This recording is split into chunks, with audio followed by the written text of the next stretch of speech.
20 segundos. 20 seconds to go.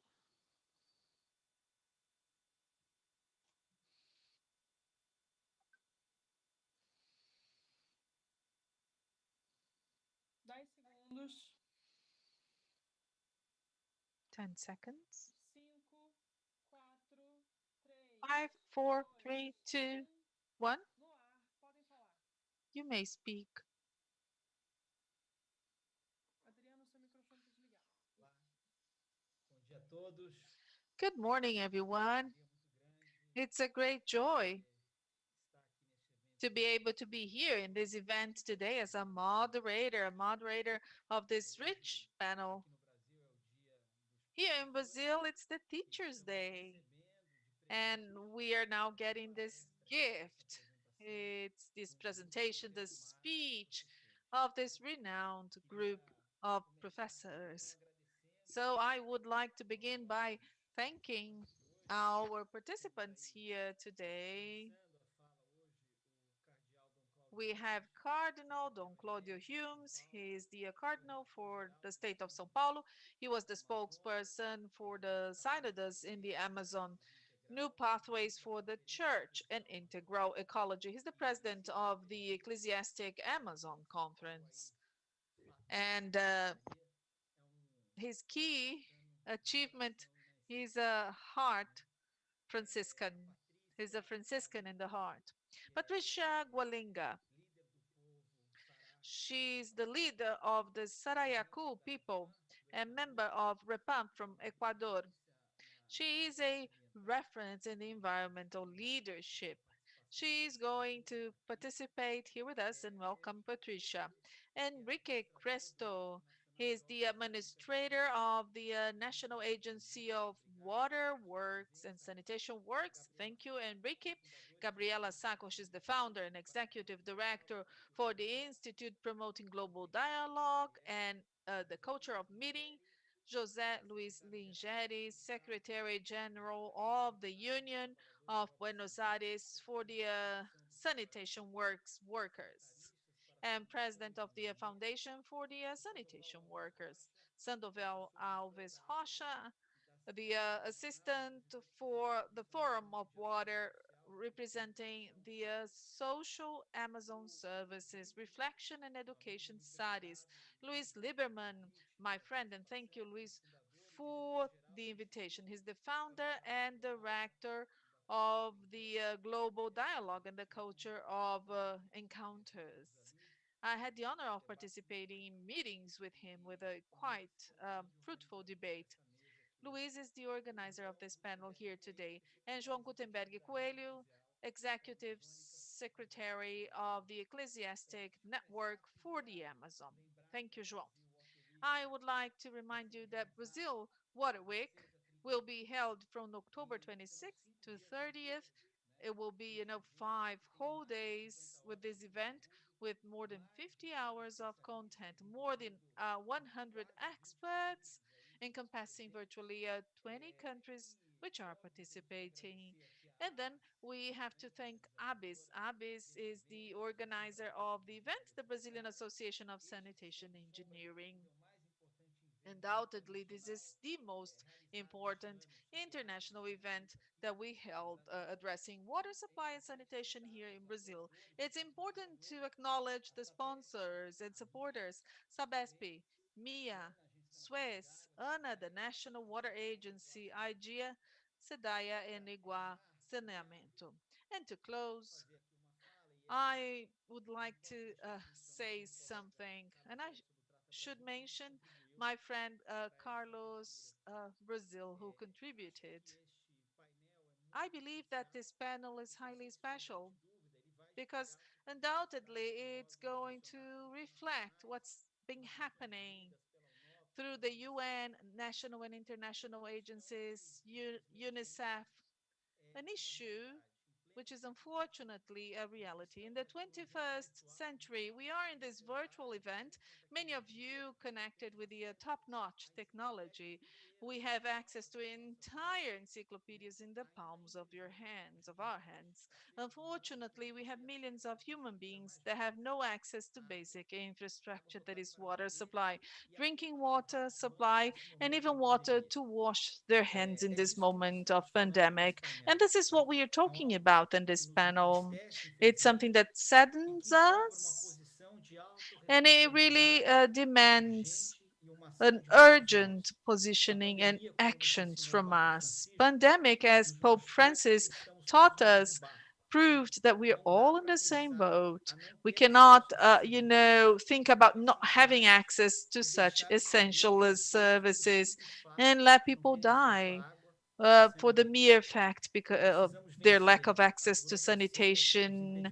So we need to overcome the legal impediments, bureaucracies, the ideological barriers, and the privileges so that the most vulnerable have finally access to sanitation, which unfortunately to us, to some, it's basic just in the name. It's a matter of moral and dignity. Human dignity, I would say. We cannot shut our eyes to that anymore. That's why I would like to greet you all, and I thank you for the opportunity of participating. To close, it's Santa Teresa d'Avila's Day, in addition to being Teacher's Day. So I really like this book from Pope Francis, devotional from Pope Francis, and there is this sentence from Santa Teresa d'Avila. In order to pray, you don't have to think too much. You have to love very much. You have to throw your gaze to look at those who look at us with love and support us with patience. So, working in sanitation, it's actually pray in movement. So may we get inspired by these professors and let us change our actions into true prayers in the sanitation sector. So turn it over to you, Professor. Thank you very much. Seu microfone, Dom Cláudio. Okay, Professor. Ilustres senhoras e senhores, Ladies and gentlemen, my special greetings to Luis Lieberman and Gabriela Sacco. It's been 1 year, just 1 year. So we met in Rome to participate in the synods for Amazon, for the Amazon. So new pathways for the church and the integral ecology. A quite intensive and deep challenge because we have been listening, we have been dialoguing, we have been facing the actual problems and their stakeholders, the Amazon peoples who truly defend and uphold their wild area. This process institutionally begins in 2017. However, it has deep roots in the drama of the Amazon biome, the tragedy of the indigenous peoples, the vulnerable people, the persecuted people, those who are forgotten in their land, men and women who are victims of the inequalities, of the consequences of the extractivism-based economic model that really affects the elementary rights of people. Synodos is an experience that is in movement. It promotes an indispensable ecological conversion. Its unfoldings and developments not only shed light on the problems that we see, but they can encompass the entire world. We have climate crisis, the changes in the water cycle, economic exploitation through extractivism, contamination of water basins. In establishing the synods in Rome, we affirmed that water is an important chapter of this effort because it is indispensable for human life and for the maintenance of the land and water ecosystems. The scarcity of safe water is a growing threat in the entire planet. It's not a marginal issue, it's actually fundamental and urgent.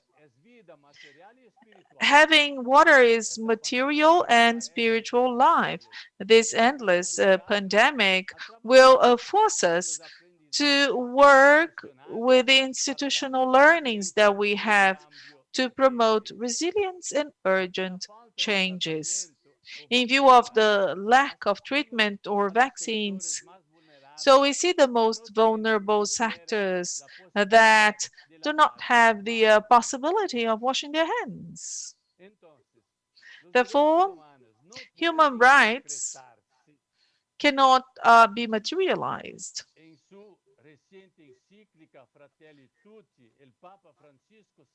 Pope Francis highlights quite clearly that human rights are not the same to everyone, right? And he adds that 70 years after the World Declaration of Human Rights, there's still injustice that are expressed in the disposal culture, disposal-based culture. And part of humanity lives in opulence. Another larger share is exploited and even, made slave. About this, the Pope is very precise. And he urges us to think about equality to access to rights. When the dignity of the rights are respected, the creativity, ingenuity flourish, as well as common good. In view of the frailty of our systems, which are brutally exposed, hope is a recurring word. He talks about the future. However, the future requires measuring and studying the possible scenarios. The devastating situation left behind by the sanitary, socio-economic, and economic crisis of COVID-19 has really caused global perplexity and also insecurity, which is anguishing to everyone, be it because of the poverty and misery that has exponentially increased, or because of the massive unemployment, or because of the lack of certainty of the future of education of the youth, or because of many other situations that, of course, result in uncertainty. Everything indicates that the era post-pandemic is going to be quite difficult times. Lack of formal jobs, companies that have gone bankrupt, growing uh, hunger, lack of access to drinking water, which is an essential, fundamental, and universal human right, the preservation of the water cycles to promote the integrated sustainability of the planet, and so many other factors. The society as a whole was deeply affected and fragmented. And this resulted in sources of conflict and also in corrupt, illegal, and violent activities. Well, it's not enough to witness all of that. This requires a project that can be, an intervention from humankind. In this sense, the global experience is a cause that allows us to think about this transcendent horizon without losing sight of our current realities, of course. Hope has to be built together with the civil society. It is a dialogue process, an encounter process. So Pope Francis says in Fraternity, well, hope is shrewd. It can look beyond the personal comfort, the individualities that narrow the horizon, so that we open up this horizon that makes life more dignified. So hope hope can be a labyrinth. At this stage, we witnessed new ways of solidarity, harmonious coexisting within families. We witnessed the emergence of creativity in so many fields. So, this is something that we have to understand, and so that we can build hope. It's also a cultural matter that is based on dialogue. This is how we can add to our cultural universe the new and indispensable elements for the future. In a multicultural, transcultural, and intercultural world. However, we have to open up our minds, we have to open our hearts and our hands. So we have to add new elements to our knowledge. We have to open up our hearts for the inclusive race towards novelty and innovate, bring about new practices in the light of this dialogue. The preparation process for the synods of the Amazon made by the Catholic Church in the 3 last months, and now the implementation of the result of the synods in the Amazon territory will shed light and will inspire the construction of hope today. Those who are responsible for preparing the synods in that territory were the dioceses, the apostolic offices, the missions, all of them in their territories. And the Pan Amazon Ecclesiastic Network was operating throughout the entire territory. So it was a process that allowed us to reach out to the outskirts. So we went to the people, we heard them without prejudice. We saw how they lived, their problems, and their dreams. The screams of the poor people and the screams of the environment as well. And together with them, solutions were formulated. They were heard in territory meetings that were held locally, and we had meetings of several kinds. 87,000 people from the territory were touched. It was a unique experience. Such a similar process had never been done.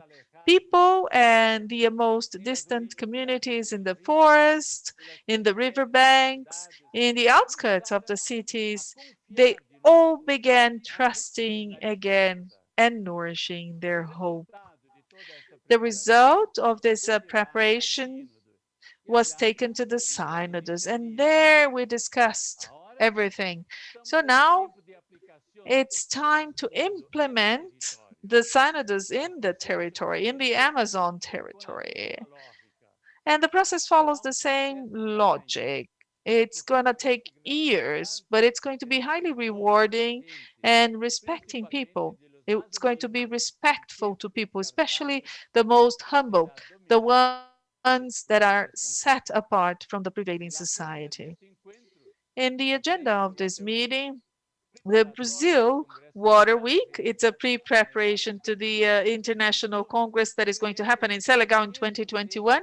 So we believe that these topics should be side by side with the technological, regulatory, political, and economic topics that are going to be addressed in the International Congress, because it's precisely about the problems that affect the life and the fate of people.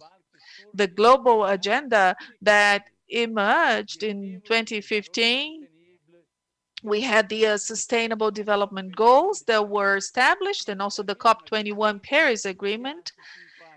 So they are still the same as they were 5 years ago. Climate crisis accelerated by the irresponsible and unplanned destruction made by men, changing the water cycle and showing the discriminatory effects of the extractivism-based economy. So we need to put an end to that. We need to establish good policies that is compassionate, that incorporates an interdisciplinary perspective, taking into account all of the aspects of this crisis. We need a compassionate policy that remedies and that is possible to promote considerable changes that this planet needs so much. We want to promote a closer society, a place where we see ourselves. That's an ontologic conception. That's about man, and that's a condition for existence. Just like stretching your hand, waiting for the other hand to help you out and to acknowledge you. It's the social friendship that the Pope preaches so much about. We, church, enrooted in the earth, so we practice the synod from the Amazon.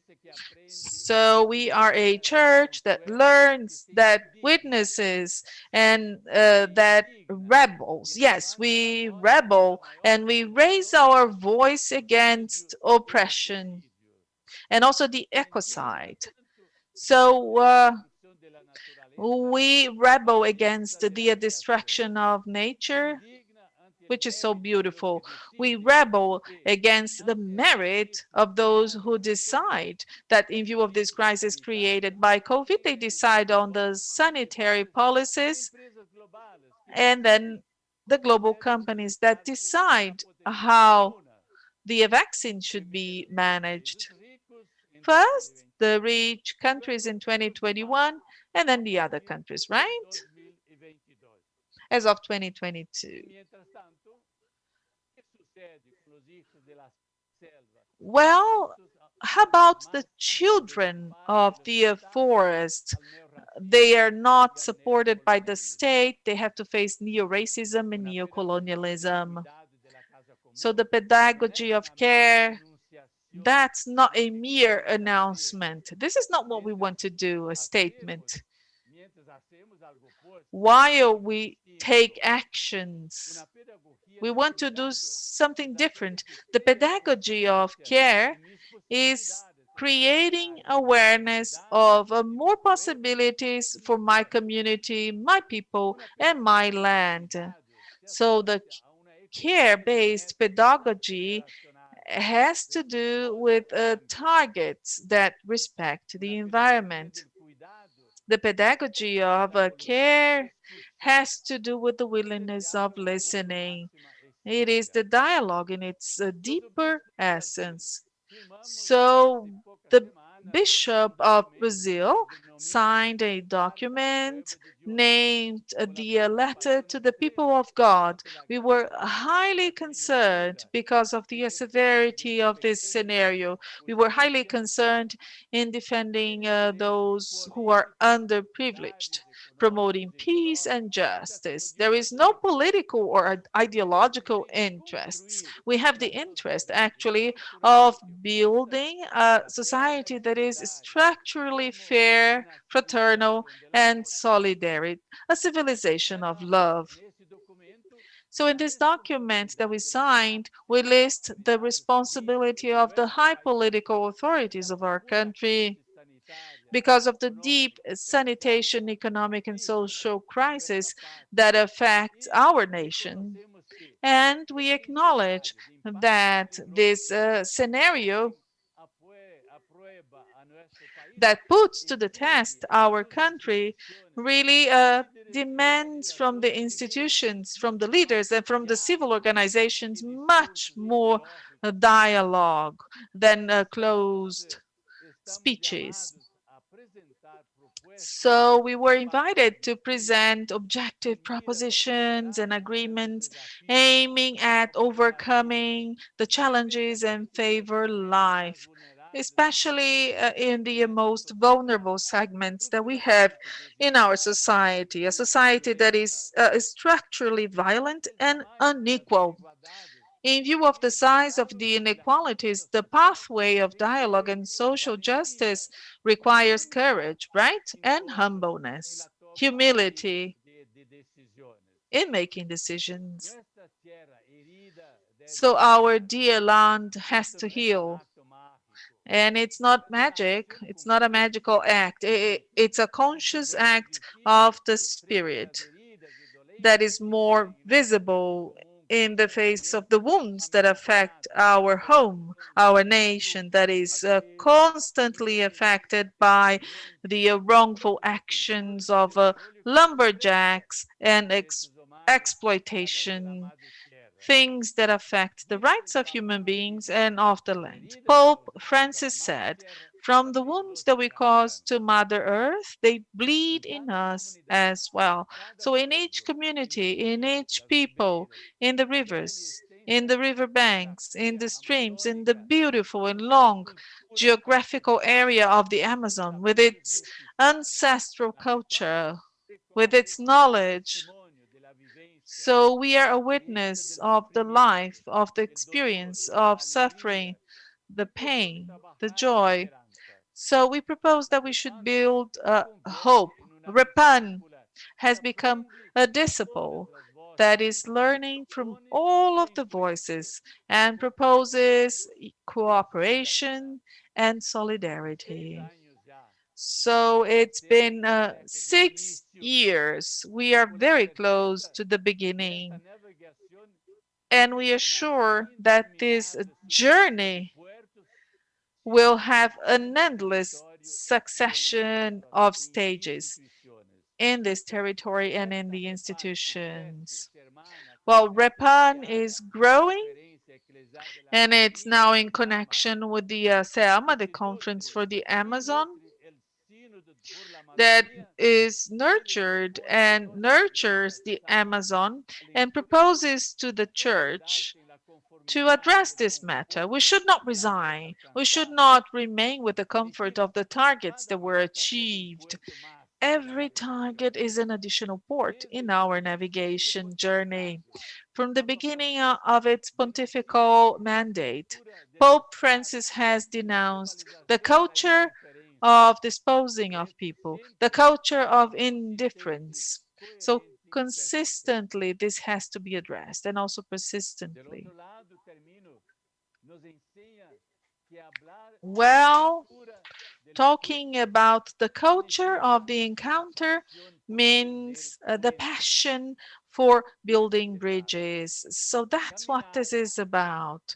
We have to walk together hand in hand as brothers and sisters, respecting our differences, and then building through dialogue the important pathways to materialize human rights to everyone. So thank you for your attention.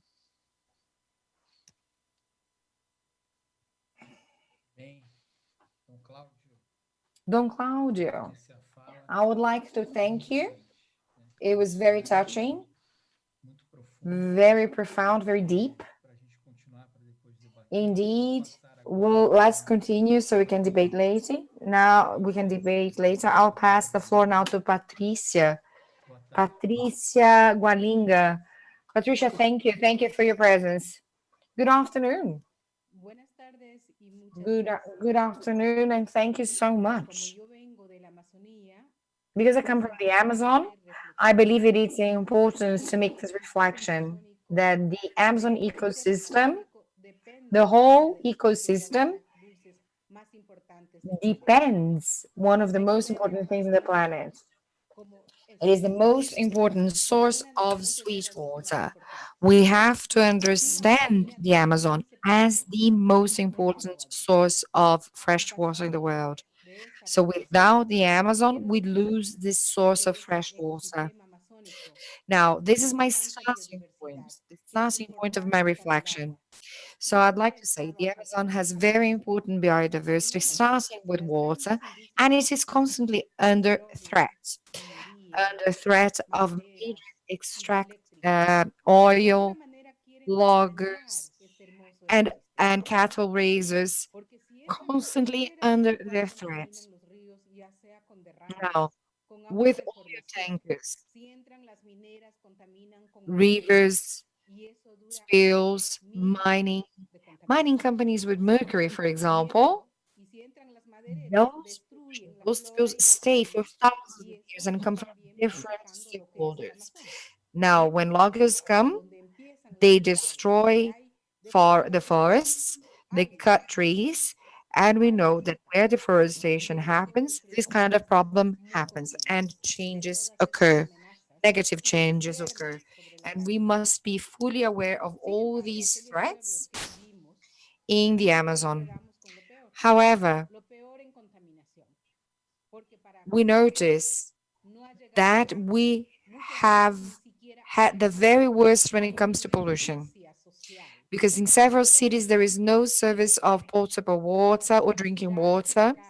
There is no sewer systems, and there is no will to change because governments don't have an interest. Current administrations have no will. There is no political will. And people are using river waters to cook, to eat, to drink, for several other purposes, and they're getting contaminated. There are several reasons to make this conversation so visible and important because we don't have safe water sources, and that is a very bad reflection for every single region in the Amazon. And several times we have tapped water, but it's not treated water, and that has an impact. And that becomes a parasite and a health hazard. Our territory is so beautiful, so wonderful, but very neglected. That is why it is so important, because the church is considered an ally. It is considered an ally because it brings efforts to uh, protect the Amazon region. And we indigenous people, it is quite simple. What we see is the importance that we all have to give to this region. Several people call the Amazon region the lungs of the world. Indeed, it is the lungs of the world. We have nature, and we are called the people who keep the natural equilibrium. But I should point out we have source of life, fresh water underground that is life starts for the whole world. Out of all drink a drink of waters that there is in the world, out of 10 drinks of water in the world, one comes from the Amazon region. So 1 in 10 of all fresh water comes from exactly here. So it's all interconnected. We depend on each other. We depend. If you're in Africa, in India, it doesn't matter where you are. We're all interconnected, and we all in a codependence scenario. Water, energy, all have to find its balance, especially for the health of the human beings and health of the planet, of all living things. Have you noticed that when there's the dry land and we start working the land, water springs, that is because nature has a natural trend to regenerate itself. So nature itself, spring water is found anywhere and everywhere. It's all interconnected. It all runs connectedly. Trees and ecosystems, they have no frontiers, no limitations, no barriers. And when cattle raisers destroy all this life, they don't understand that they're actually destroying the life itself. They're destroying the life on planet.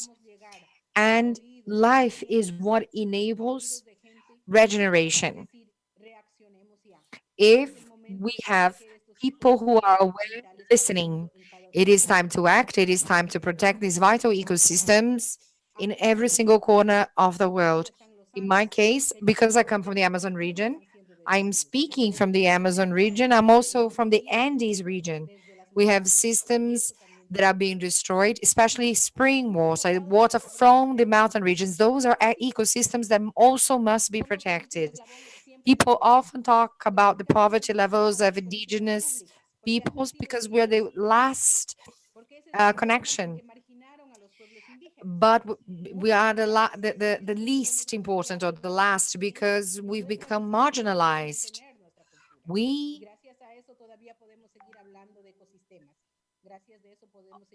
oftentimes we still count on our own understanding, and we can still talk about ecosystems and nature, and we can share our vision. Therefore, I believe that once we have all these reflections, we should see the Amazon region as a source for fresh water and the most important freshwater source in the world that is still being regenerated in spite of its destruction that it has undergone. So that hinders not only indigenous people's lives. We've just celebrated 528 years of resistance. We're still here. We're not going away. We are insisting and persisting as a people to rectify all errors committed throughout history. And let's see if we can turn our attention to protecting life that supports and sustains the life of all lives in the planet and life itself on planet.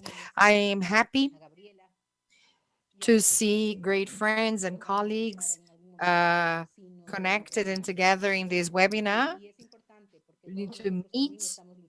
It is very important because we are struggling for our place and to send this message that we're connected to nature itself. Thank you so much. Patricia, thank you so much. Thank you for your talk. It is always very important, like Don Claudio said, it's important to listen. We have to keep our listening active, especially for those who are very connected to water, to nature, to the Amazon. So we're very grateful. Now we're gonna follow up and we're gonna hear from Enrique Cresto.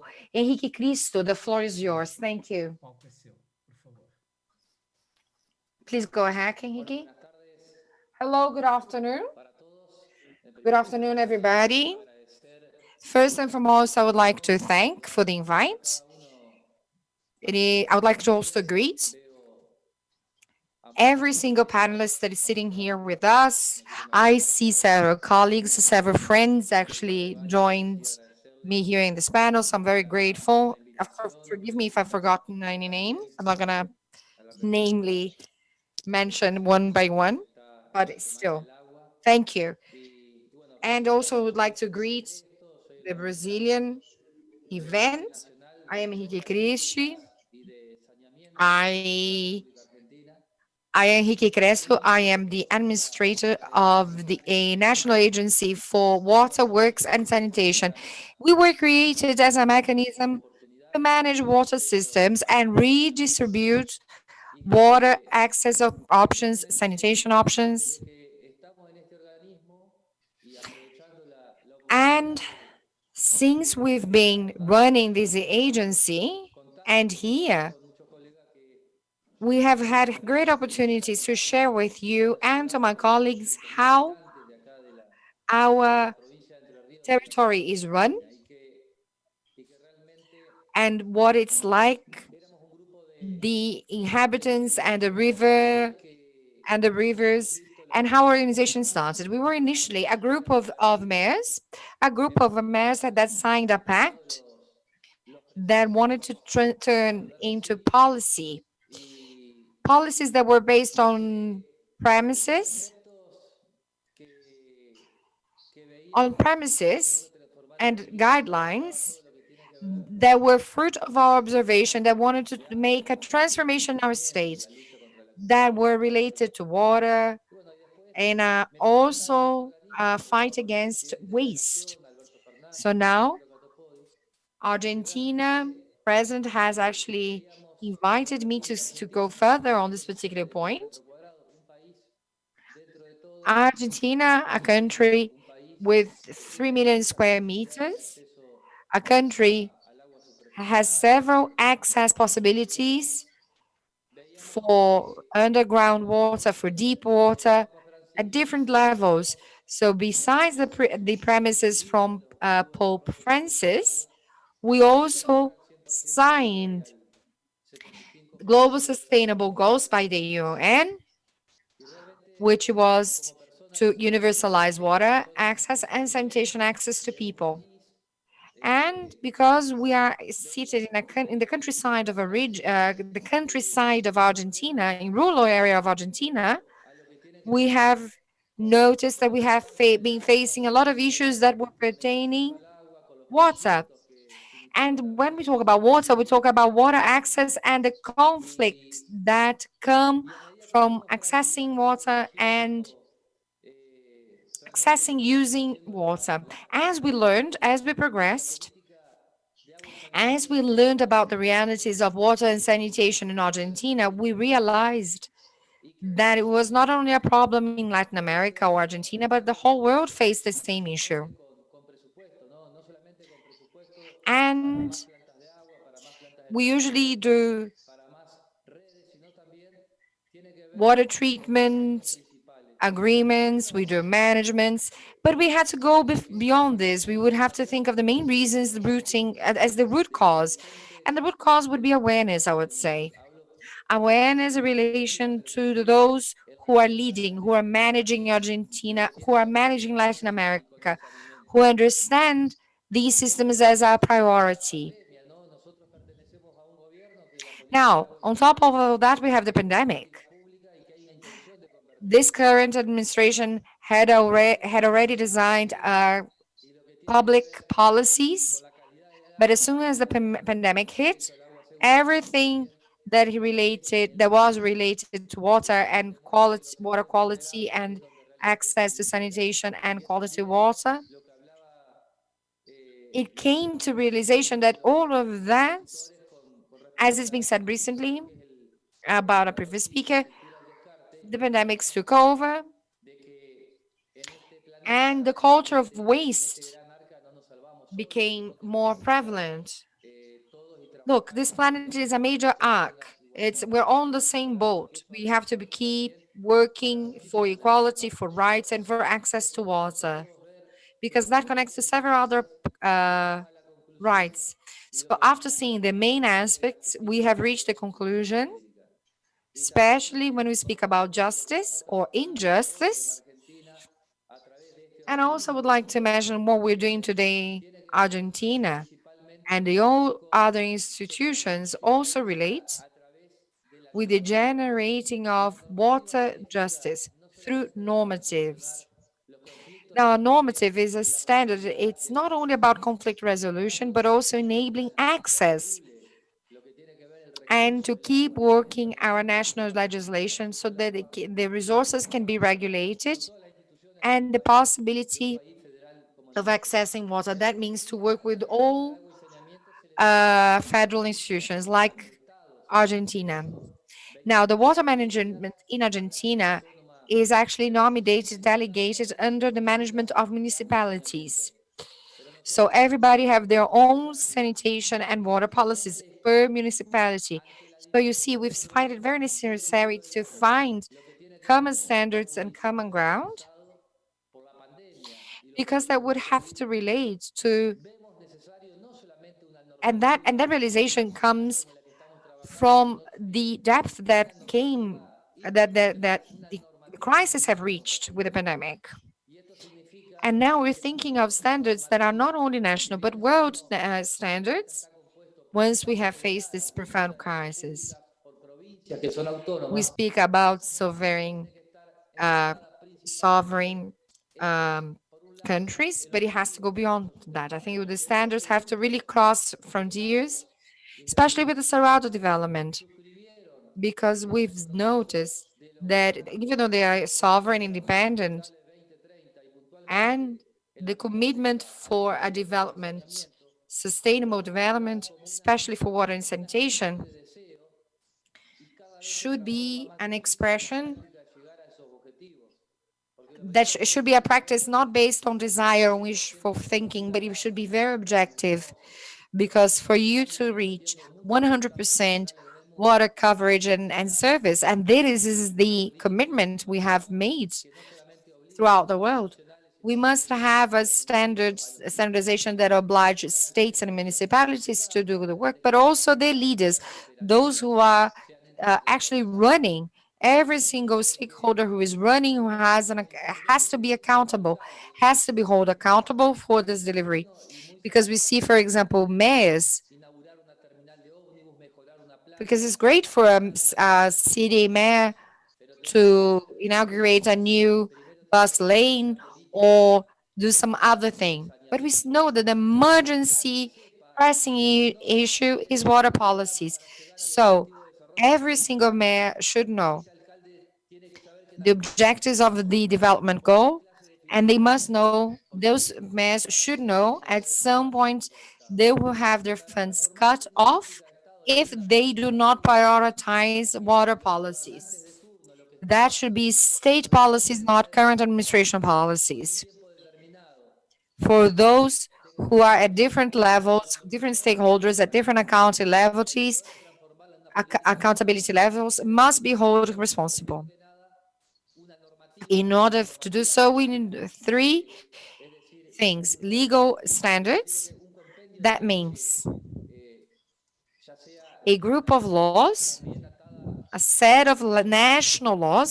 I would also say a set of international treaties.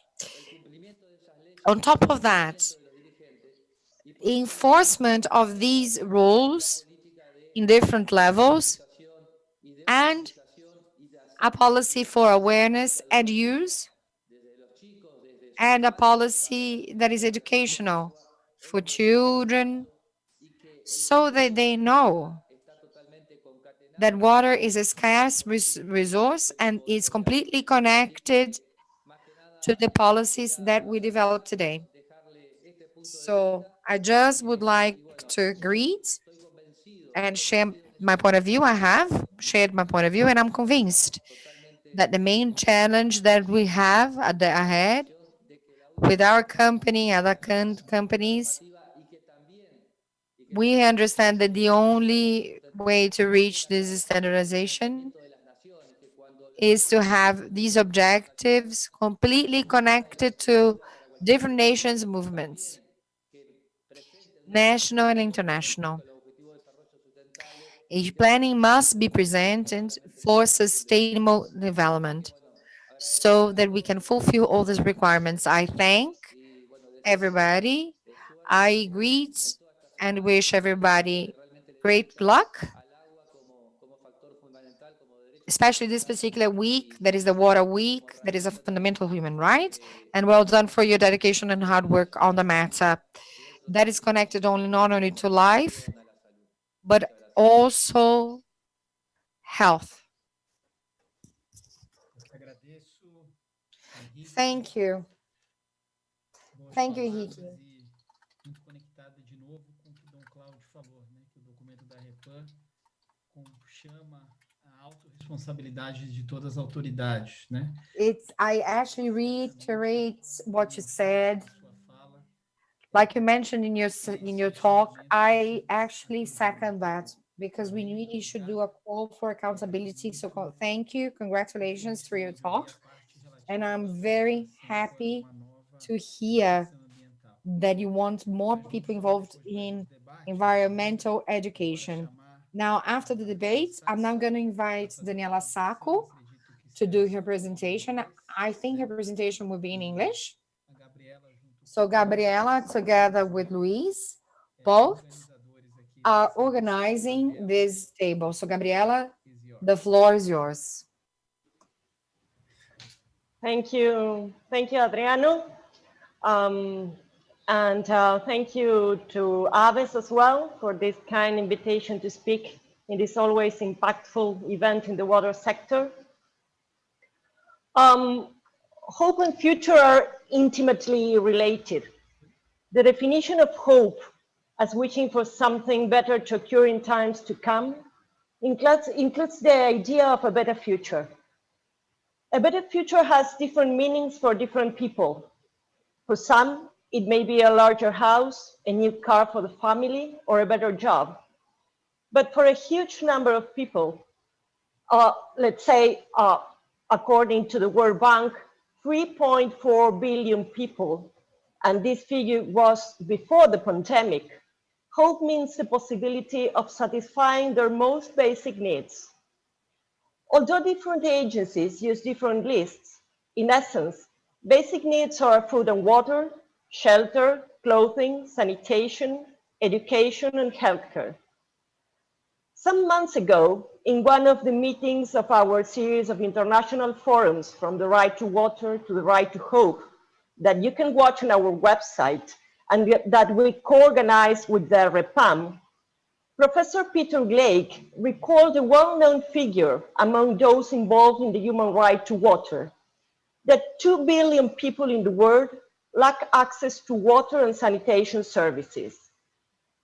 How can this be possible in 2020?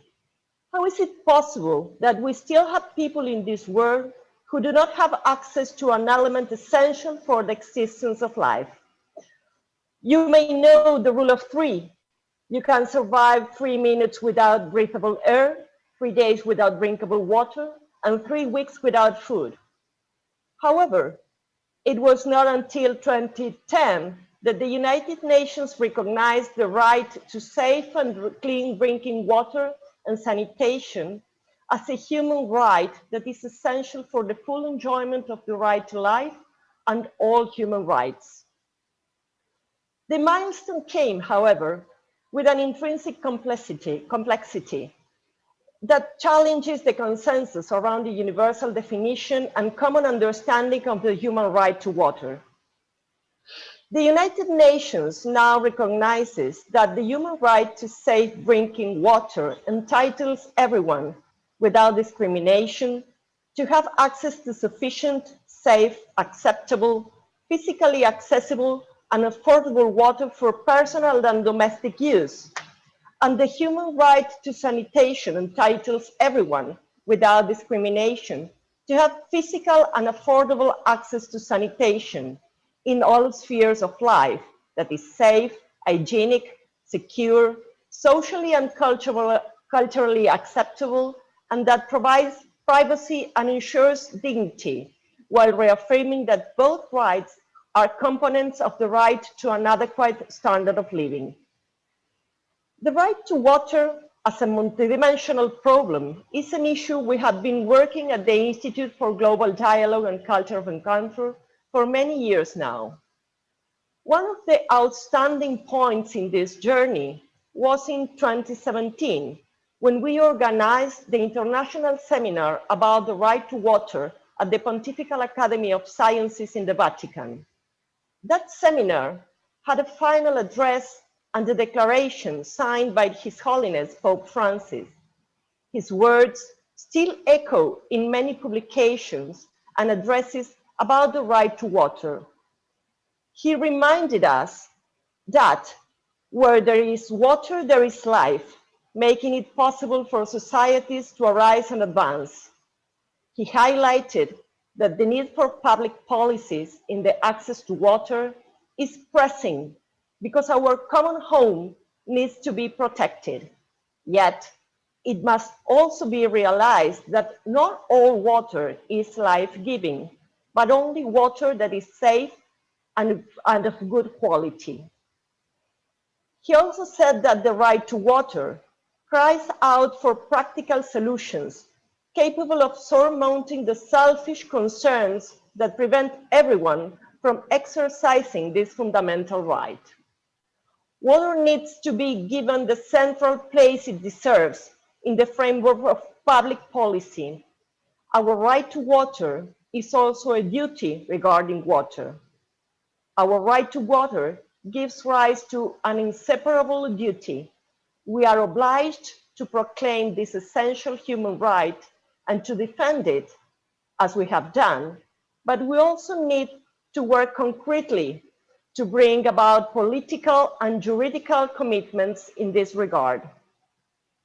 This need to work concretely is certainly a concern for us, and we know that for many more like us.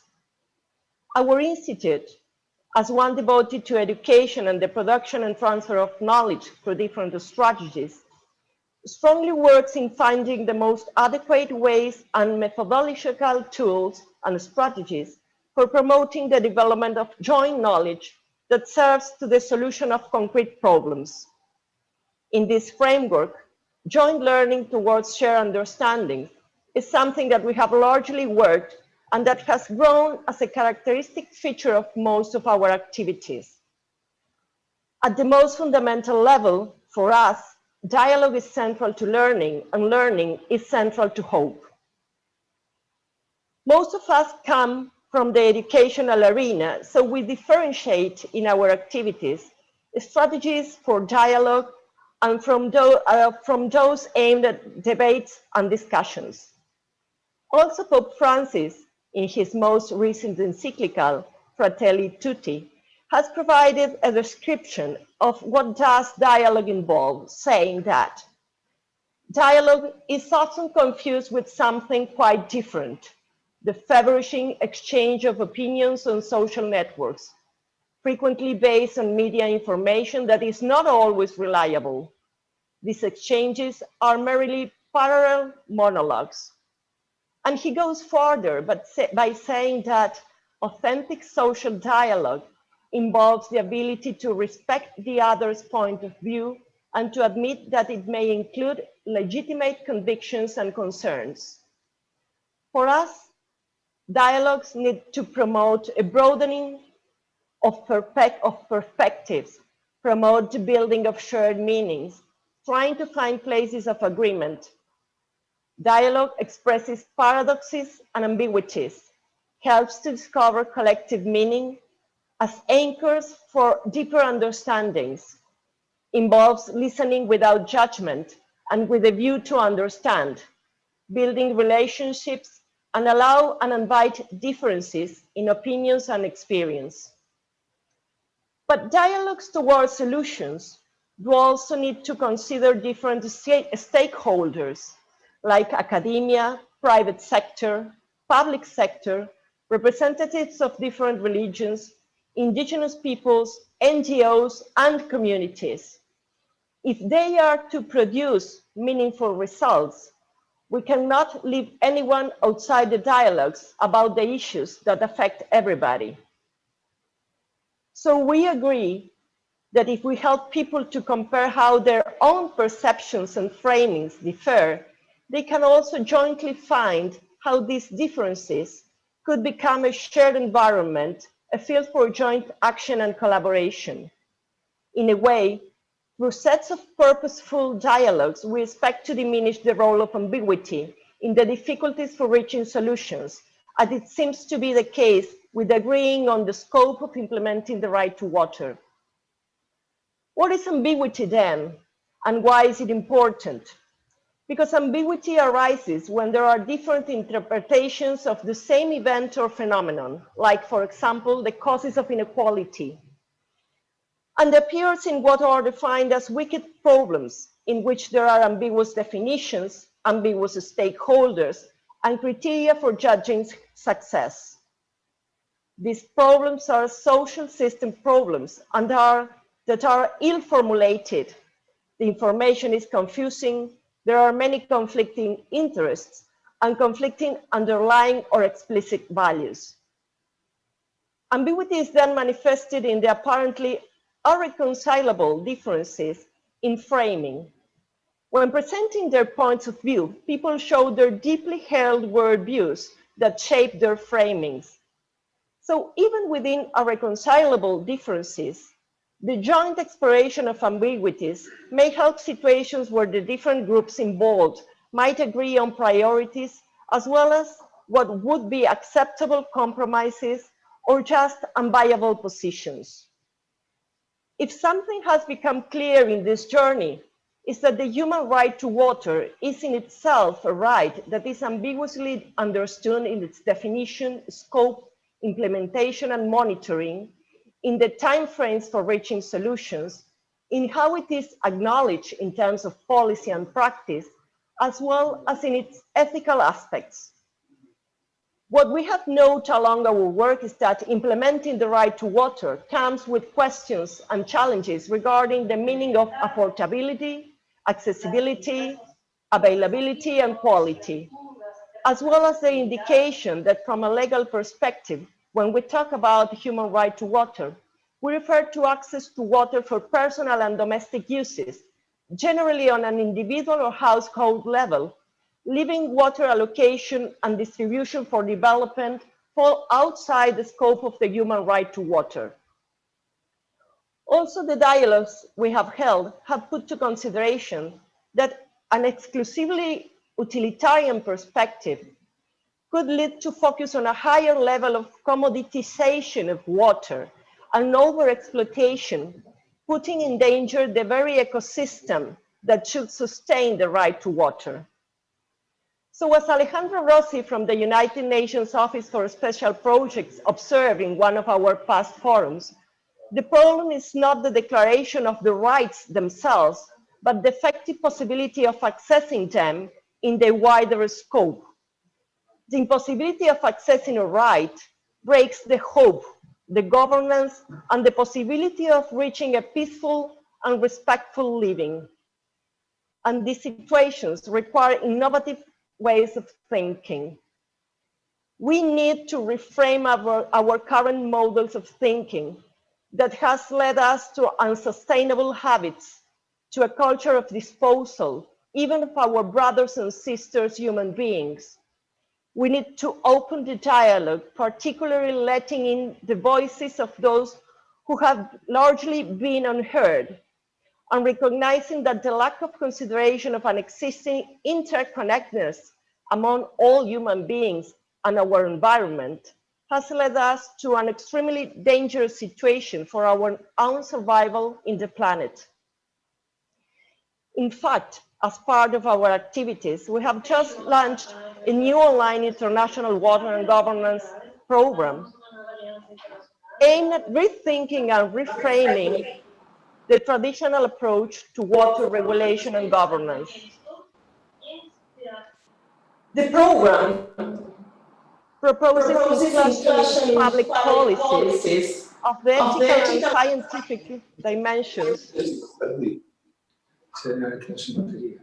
that the attention to the right to water requires, allowing progress in the aspects of community participation and attention and prioritization of people in vulnerable situations as part of a multidimensional approach to poverty. It also proposes to reframe problems and identify solutions that may promote better public policies, as well as alliances between governments, the private sector, communities, and civil society, as specified in SDG 17.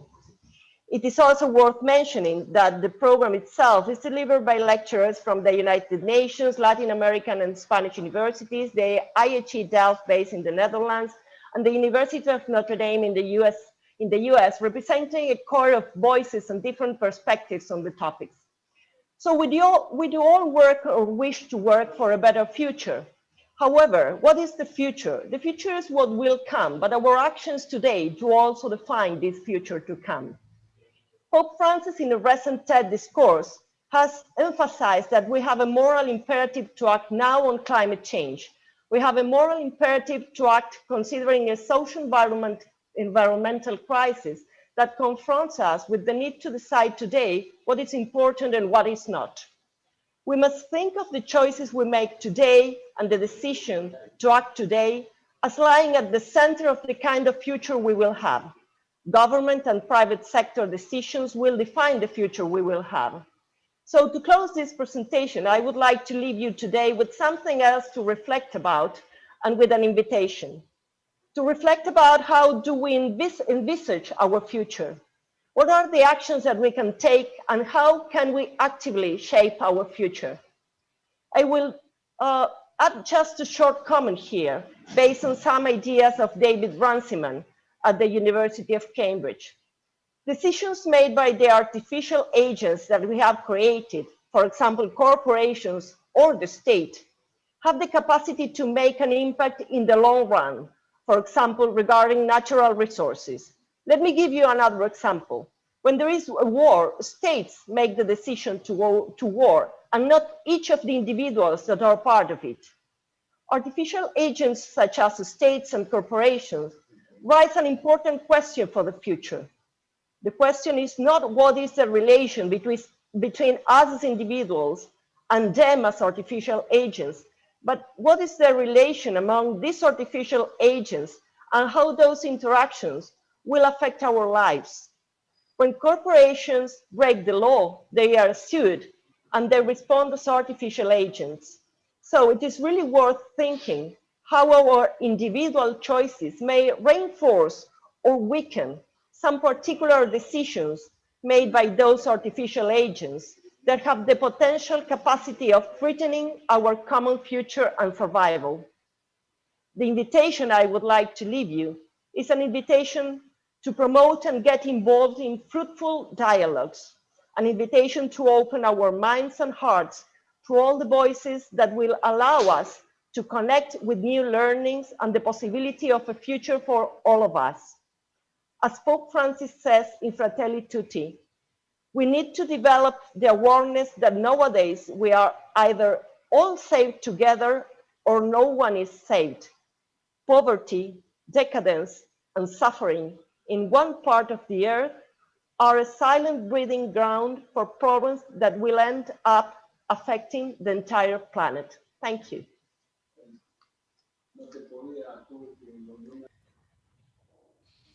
Nós que agradecemos, Gabriela. So thank you, Gabriela.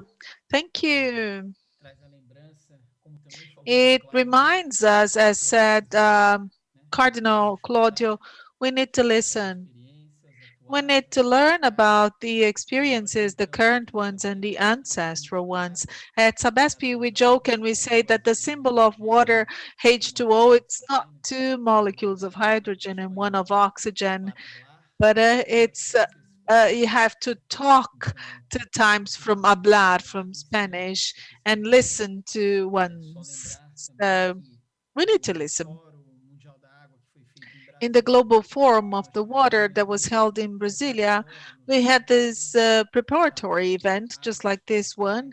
The name was Water for Peace, organized by Waking Love. We had the presence of Cardinal John Steiner from CNBB, and then we made this analysis. We were listening. We made the analysis in this meeting 2018. So, Gabriela, you were talking about this and you echoed Don Claudio. We cannot walk without listening to all of the experiences that are ancestral, as we know. So now, let's continue with Professor José Luis Lingeri. So, Professor, we want to listen from you. Thank you so much. Good morning. I would like to greet you all. Initially, I would like to thank Adriano, that's the moderator, who is, organizing this meeting in this panel. This highly important panel. With all of the speakers, they have all been very clear in their speeches. I would like to send my special greetings to my friend Cardinal, Mr. Humis. And I've had the opportunity of participating with him. He was here in Argentina, and I was in the Vatican with Pope Francis during the Rome Declaration. I know that he's an upholder of all of the topics related to the Amazon. So, Cardinal Claudio, I send you my fraternal hug. So I would like to greet Patricia, Enrique, Gabriela, Sandoval, Luis Lieberman. Together with Gabriela, they have been actively participating in our foundation in the area of capacity building. And João Gutenberg Coelho, my greetings to you as well. Today, I would like to remind you that the Global Day for Washing Hands, recognized by the WHO and by the Pan American Association of Health. So today we are talking about water. It's important to acknowledge as the Global Hand Washing Day. It is an honor to participate in this meeting that invites us to share concerns and objectives in regards to this vital and important topic for life development as the access to safe water and sanitation services. 10 years ago, in resolution number 64292, the General Assembly of the United Nations recognized the access to services, and they are essential rights for all human activities. But sadly, we still observe, millions of people that cannot rely on such services. So in the report from the Pan American Organization of Health issued in 2018, we can read that there are 10 countries in the region that have services of water that are provided with sanitation in a safe fashion. Well, this delay led us to established in 2015 a meeting of the leaders of the states to establish the 2030 agenda to reduce the inequalities, and then 17 SDOs were established. And objective number 6 is assuring the availability of water with a sustainable management and sanitation to everyone. 5 years later of establishing this 2030 agenda, we still see 8.5 million people that live without water. They consume untreated water, and 19 million people that have no sanitary services. Well, this reality is imposed on us. We have to settle this matter. It's a primary issue. We have to provide water supply and take care of the environment as well. So Pope Francis said clearly that changing the water cycle will affect the ecosystems and the live beings, accentuating the inequalities. The climate change and the scarcity of drinkable and safe water is a growing threat in the entire planet. It's not a marginal issue, it's a fundamental and urgent issue. Everyone has the right to have access to drinkable and safe water. It's a fundamental human right and one of the crucial issues in the current world. That's why we have to develop infrastructure works to be able to supply water, and we have to consider the sustainability of the sources of water, avoiding the intensive use and prioritizing the supply to the population using, productive processes like we do in mining and agriculture. We have to work strongly to avoid pollution generated by these activities in the development of cities and also other sources of contamination. Well, this is a process that affects the hydrodynamics and the quality of the many sources of water, leading to its unavailability and increasing the treatment costs, which in turn will generate environmental issues and severe impact on the species that live in the surrounding areas. Well, it's a product of the alterations in the habitat. So we have to take into account the proliferation of infirmities, and the greatest impact is on the underserved population. On the other hand, the agro-exporting model that we use in our production matrix in Latin America, we have then 70% of the water that is used in such activities. But we are in a continent that is rich in natural resources, so the intensive activities have generated progressively the loss of natural forests because of the impacts on the water bodies that have been quite considerable, because it has affected the biochemical processes. It has increased the amount of contaminants. It has increased the waste. And we have lost the vegetation area, and this has affected the streams that will contaminate the water bodies, affecting the entire trophic chain. And also there is an impact that is generated by the loss of the native ecosystems. Well, this trend has to be reverted, but it's actually worsened by the abrupt reduction of natural woods areas because of arson. And this, added to the climate change effects, will generate undoubtedly serious problems in the region. So the challenge that lies in the future is finding balance to be able to supply water to the population that has scarce water supply services. We have to reduce the impact on the population, and this is going to be achieved with the participation of us all, the social stakeholders that are part of this complex framework. The water global crisis is in itself a political issue that demands the construction of a holistic vision, and it deserves the highest level of attention from the states. We have to take into account all of the stakeholders, but with the key objective of prioritizing above all health and water supply. Among other things, in the last report that was issued by the International Public Services, ISP, dealing with the climate crisis, they say it's time we acted. They highlight the importance of the association in the expansion process of the service provision because of the climate change. So this document was published in June 2020, and they say that the public services are under restructuring in the context of climate change. And if the unions do not participate in this change process, the working conditions will become worse, and the workers of the public services will be affected. There will be precarious work.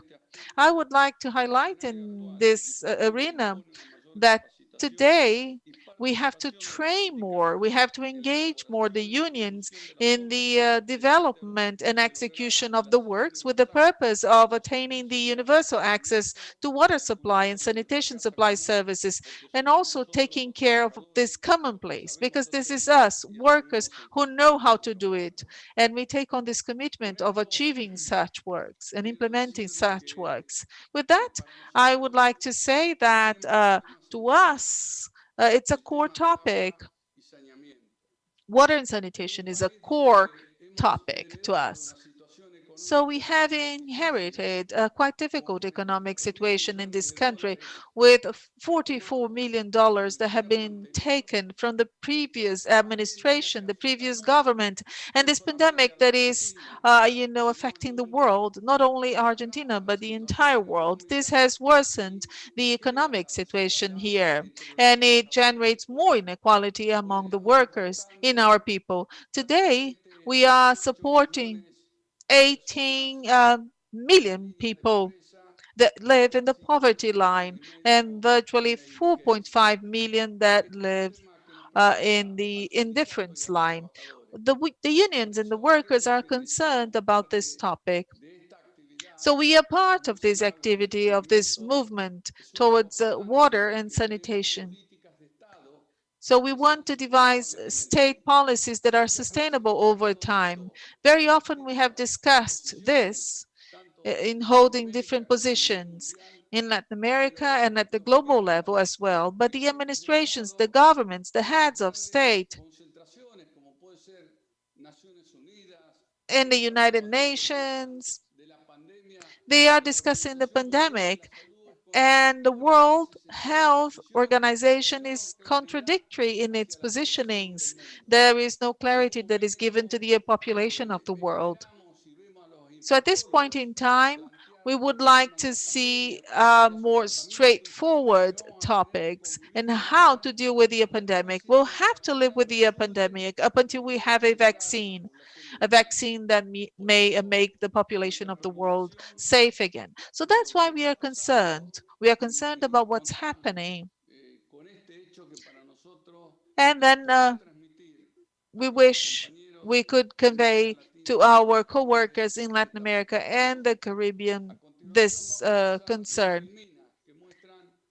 So we are going to show you a film that shows the situation of water supply and sanitation in Latin America and the Caribbean in regards to drinking water, and also the issues that we have in terms of sanitation.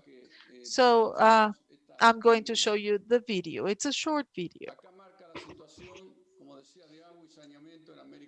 addressing the situation of water supply and sanitation in Latin America. The next one. The importance of water supply and sanitation services. Chapter 6, the SDO 6, talks about clean water and sanitation as one of the Sustainable Development Goals, the SDGs.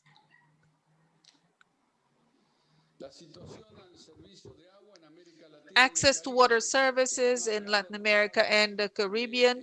You can see the rates and the colors in regard to available drinking water,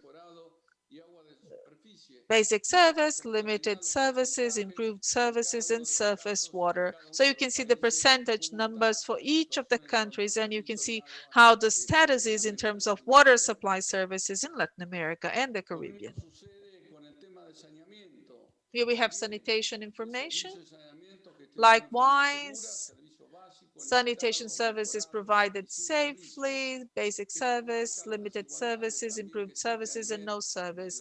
So you have the colors and how things are in Latin America and the Caribbean in terms of the quality of the water supply and the basic sanitation services that we have to provide to the population. The impact on health. So water is health, water is life, and it's deeply connected to public health. So here we have the emergence of infant mortality, the issues with sanitation, the investments of the public sector, the production matrix, the lack of income. So you can see in each of the areas here what this means on the public sector and on the private sector on your right. We aim at attaining the common well-being. The state should be participative, serious. It should be really active by means of the policies that we wish for. They should not see it as a commodity service. Well, the private services aims at attaining profits and sets aside the most vulnerable segments of the population, failing to provide services to those who need the most. Here, the role of the unions, and I was speaking about this. We are part of CONTAGUA, that is the Confederation of the Associations in Latin America and the Caribbean, the International of Public Services International, bringing together more than 25 million workers in the world. So here we set the role of the unions. We embrace a cause, a popular cause like Peronism. Social justice is born from work. If you have work, if you give work, you give health, you give quality of life. That's why we struggle. We use our confederations and each of the associations to promote our struggle to improve the quality of life of the workers. So I would like to thank all of you. I would like to thank you for your participation. I would like to thank you to express our concerns here from our Association of Workers, and I would like to thank the organizing committee to be able to express my words. Thank you very much. Fraternal greetings to everyone. So thank you, José Luis, and I would like to thank you for reminding us that the workers, they are the key driving force behind the sanitation companies. And I saw manifestations of people, the BIBO. BIBO is the engineers union, and they are congratulating you on your speech, and later on we'll be further discussing. Thank you, José Luis. Now, Sandoval Alves Rocha, he's going to use the floor, and thank you so much for being here with us, Sandoval. Good afternoon. Can you hear me clearly? Okay. So I am Sandoval. And I've been participating in the Water Forum in Manaus, in the northern part of Brazil. That is the capital city of one of the states in the Amazon region, in the Brazilian Amazon region, because we have the Pan-Amazon as well. So that's the state of Amazonas in the Amazon region. So the Forum of Waters. So let me talk about this to you, so that you get to know more about this institution. It is an initiative from the civil society devoted to promoting a more democratic management of basic sanitation services. They struggle for turning this company into a state-owned company. That is, the sewer and water supply services should be held and organized by the public services.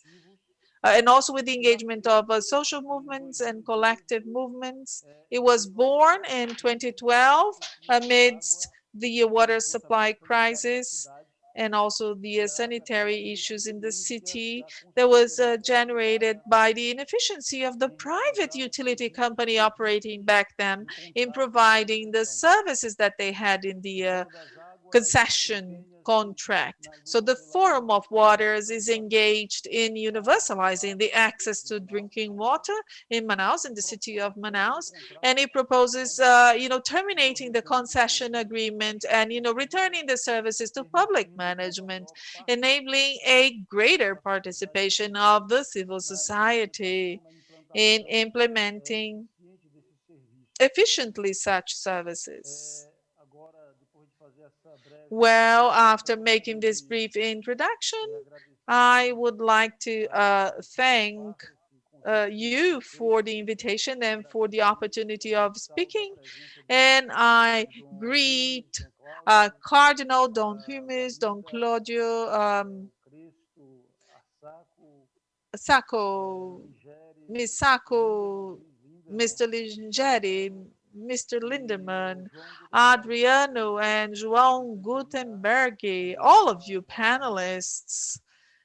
Thank you for being with me. Miss Gualinga as well, he mentioned, of course.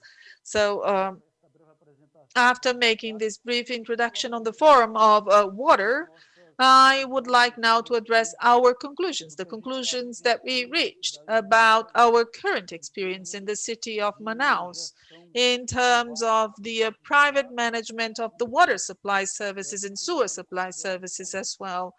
Always taking into account the fact that the Amazon is such a large region and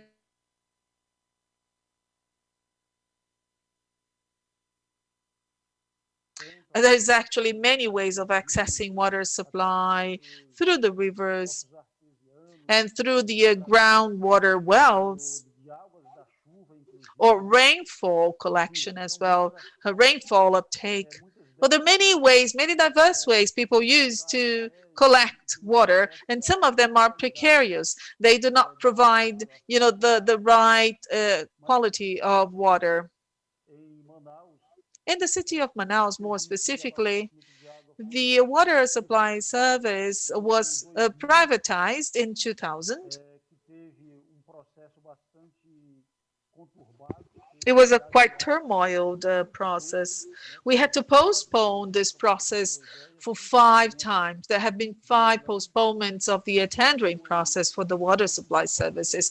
And when they finally managed to issue the tendering process in the stock market in Rio de Janeiro, that's where it happened, the amount that they agreed upon for Manaos Ambiental, it was the state-owned company that was in charge of the water supply services, so that the amount was well below the cost of the services.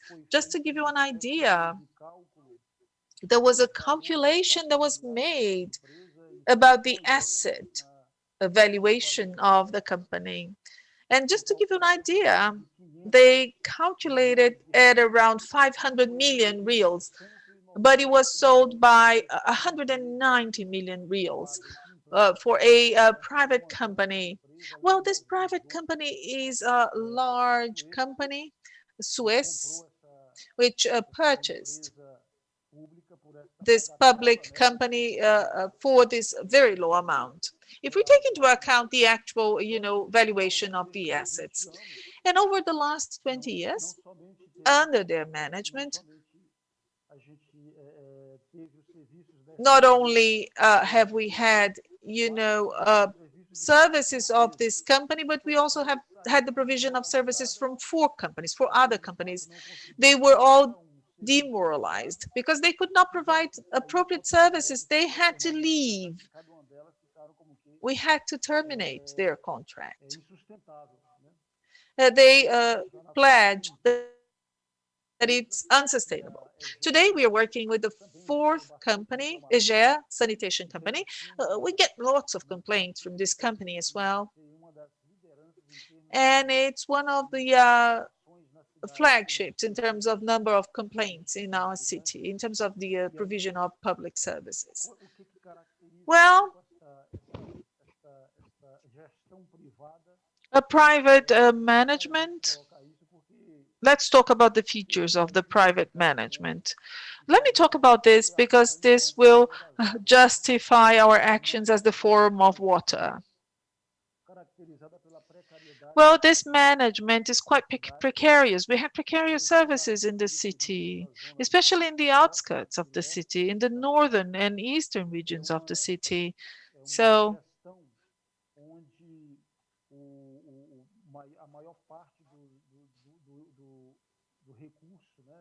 well, most of the resources, most of the investments are made by the state. The state is the one that keeps on investing. That's a major contradiction, right? Because if the private company has been entitled to provide services precisely replacing the state in making such investments because the state could not afford to, but what happens in Manaus City is precisely the opposite. The state keeps on investing and the private company just profits from such investments, and also from the high tariffs that this company applies in the city of Manaus. Another quite specific element of this management is the lack of responsibility, the inefficiency of this company. Throughout this period, there has been two investigations. We call them CPIs, Investigative Parliamentary Commissions. So this has been made at the municipal house to try and identify the causes, the root cause for the inefficiencies and for the precarious services. So there was this investigative process in 2005 and in 2012. It was precisely in this investigation process in 2012 that the Forum of Water emerged, because people were, insatisfied. It was social unrest in regards to the services provided by that company.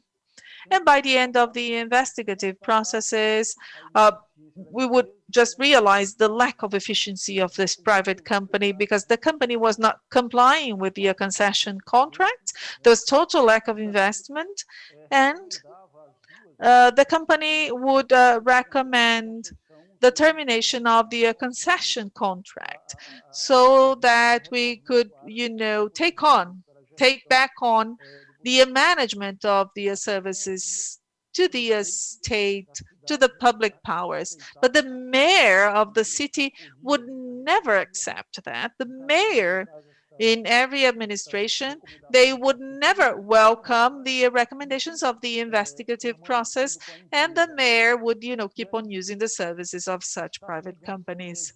So now there's some social movements, and people get together to be able to analyze what's happening and to be able to provide visibility of the poor management that is made by such private company. Something that we may highlight in this company today is that it is, a subject of complaint because of the high tariffs, especially in the outskirts of the city. They use abusive rates, abusive tariffs, much beyond We also have the social tariff, which is never implemented, although it is a legislation that has been enacted in the municipality. But just to give you an idea, we're talking about 130,000 families that would be entitled to this social tariff, but just 30,000 families are benefited by this social tariff. So we are talking about 100,000 families that would be entitled to the social tariffs, and they never get it. So it is a right that is denied to such families. So we are denying the right to water, the human right to water, because these people live in social vulnerability. There's wide criticism, and the complaints come from such social brackets, the most vulnerable brackets, which are poorly served by this private company. So right now, I would like to share a screen with you. Let me see if I can do that.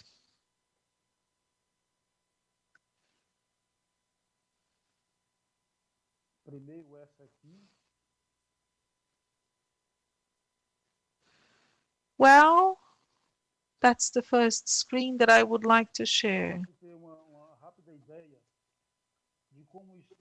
Just to give you an idea on how things stand today. Let me tell you about the water supply services and the sewer services in Brazil. So we have the 5 regions of Brazil, the macro regions as we call them. We are in the northern region. That's where the Amazon is, and that's where our state is.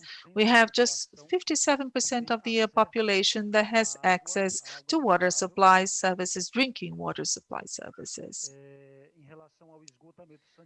Sewer services, just 10% of the population has access to sanitary sewer systems. In the northeastern region, we're talking about 74%,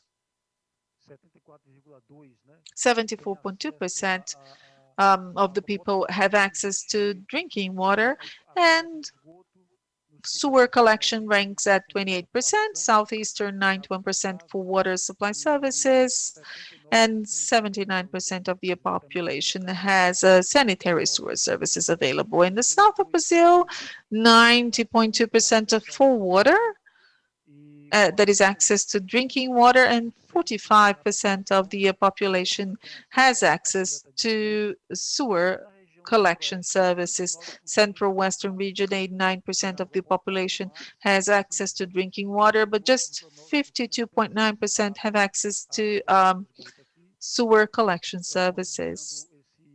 So considering this national index, 83% of the population in Brazil has access to drinking water, but just 53% has access to sewer collection systems. Yeah. Here I have a different screen sharing for you, but this one refers to the north. Here you have the northern states of Brazil. So here have Amazonia with the bigger concentration there, the ranking, 96, that's Manaus AM. So here you have the rank, you see? This is the rank of the top 10 worst cities in Brazil. And that is out of 100 Brazilian cities. This rank is by the National System of Information and Sanitation, called SNIS, and the most recent data we have is from 2018. Please note that amongst the 10 worst, the top 10 worst are northern states. You see Ananindeua, and right next to it you have the numbers of the population. For example, Ananindeua, with 525,000 people, is at last, ranking last. You see it at 100. Macapá, that is the capital of a state called Amapá, it is Porto Velho, also a capital, 98th position. Manaus, where the Amazon is, where the water forum is, 96th position. That is the rank. Belém, also a capital of the Pará, in the north, where the Amazon is. Also there, we have Gravataí, Várzea Grande, São João de Meriti. That's Rio de Janeiro, 92nd. And Belfort Roxo, 91st. Please note Manaus AM, 96th. Look at the population, over 2 million people, and 91% of the people have water service. Sewer system, 12.3% have access to sewer system. Water loss distribution in the Amazon is 75% needed. You see, 74.95. So 75% is water loss. Treated water that is lost somewhere during distribution. On the way to people's houses, 75% that is sent to people's homes is lost. And the tariff, here the tariff charged in Manaus, please notice, one of the most expensive per cubic meter, one of the most expensive in the Amazon region. And this is where we notice that Manaus is sitting in the very last positions of the ranking. So that's what we call the private utility company efficiency. So it is interesting that we notice this, that we learn about this, so you have an idea that the service that this private company is actually doing, and that justifies the water forum's work, that really fights against privatization, that wants to improve this water supply and sewer system management and service in the city.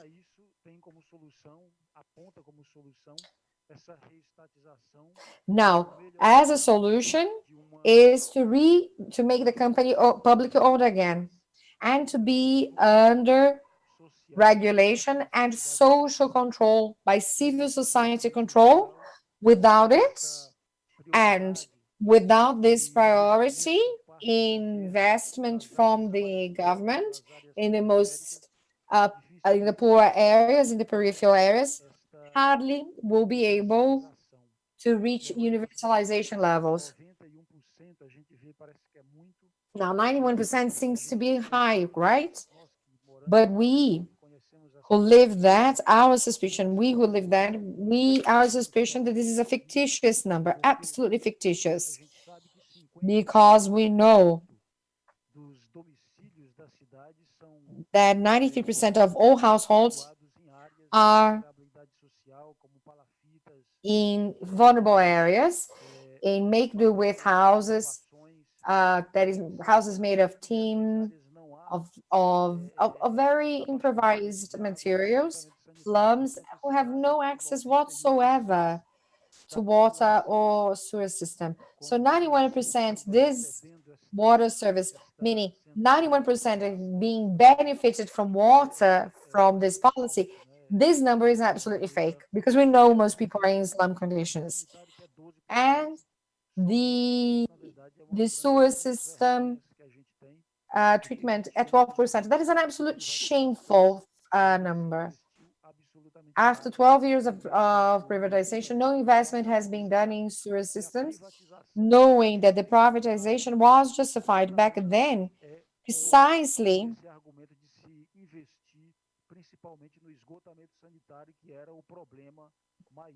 that was a major issue.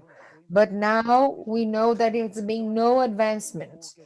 After 12 years of privatization, no advancement has been made. So this is our current position when it comes to the private management in the city of Manaus, against which water forums is getting organized with several different movements. One of them the Urban Union ERC, the Permanent Forum of Women, National Women for Popular Households, and also SARIs and other civil movements, also SOS Water Encounter Movement, just to mention some of the stakeholders and agencies that are participating in the Water Forum. And this is what we have to share.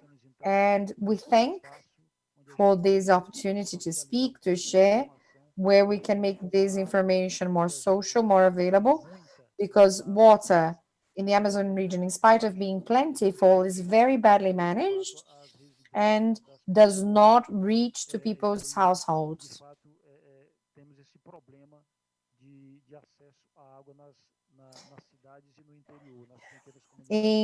Especially for far-reached areas. Thank you so much.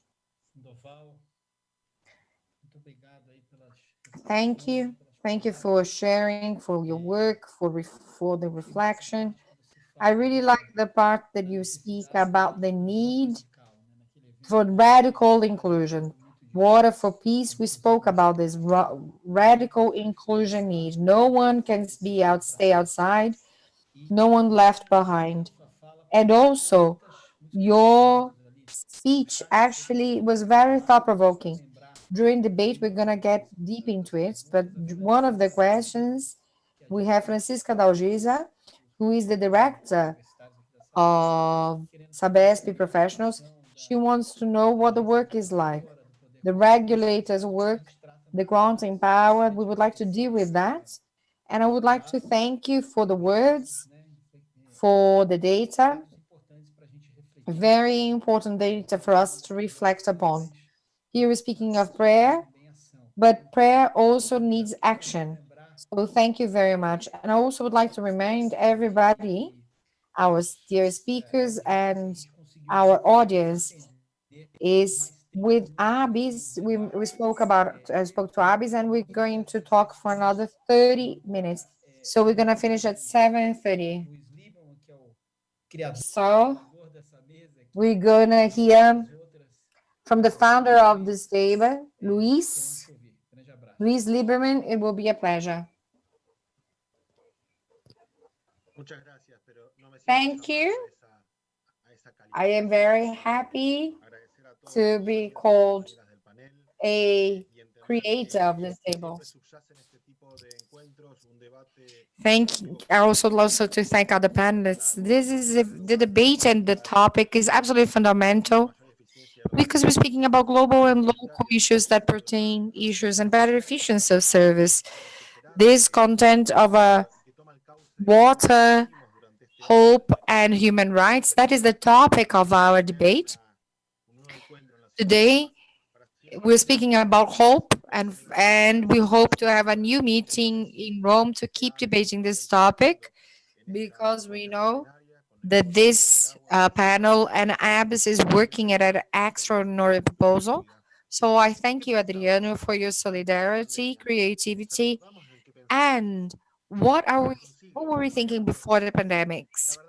You remember, a century ago, there was no pandemics, but actually, before the pandemic, Luis Rogério, Gabriela, and everybody who share our work every day spoke about the future challenges with the interest how the theory of experimentation could be known and transferred to the different unities in a vulnerable context, something that we have been doing from several regions, followed by REPAM and the Water Project, which is the Institute for Water and Sanitation from the university. It is José Luis' dream.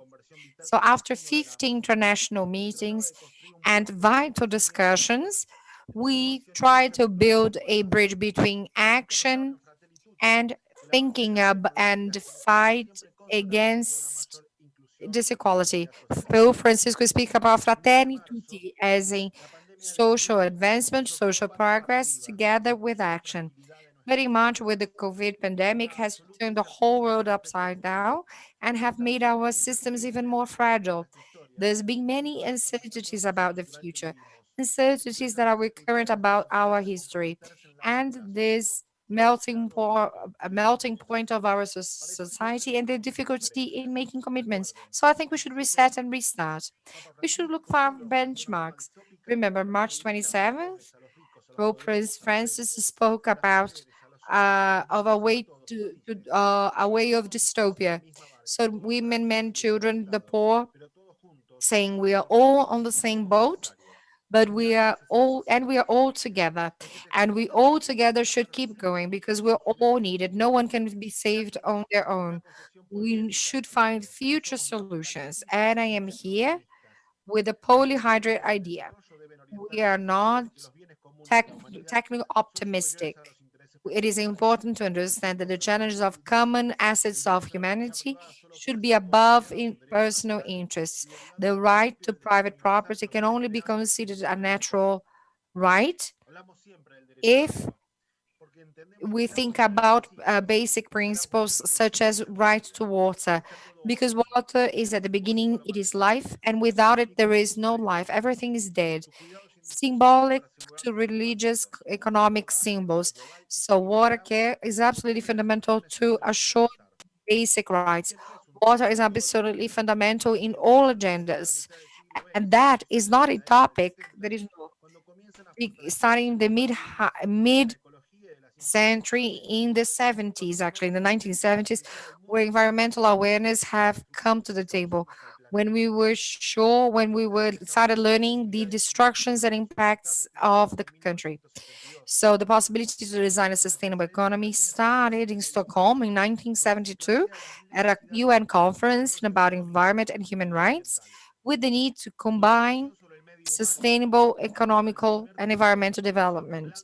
So the Human Rights Commission started the first legislation for to deal with legal aspects connected to human rights. And then Mar del Plata, we created the World Conference, Water Conference, where leaders were made aware about topics and issues connected to water and issues connected to scarcity and water supply. So it is important to understand about the work of water crisis, about water cycle, global warming, climate change, also green gas emissions, fossil fuel use. All of that makes all peoples more vulnerable. It's been 10 years since Resolution 64/221 in the UN as a right to potable water. This is a UN declaration that invites international organizations to bring financial support and bring means to have technological transfer to help countries that are developing, especially developing countries that need clean water and accessible and affordable to all. In this context, in this pandemic, we have realized that we need a milestone to think about the future. We thought we had it, but when? When the UN resolution from 2010 is directly connected to what happened in 2015. The 2030 Agenda for the Sustainable Development Goals from the UN and the COP21 and the Paris Agreement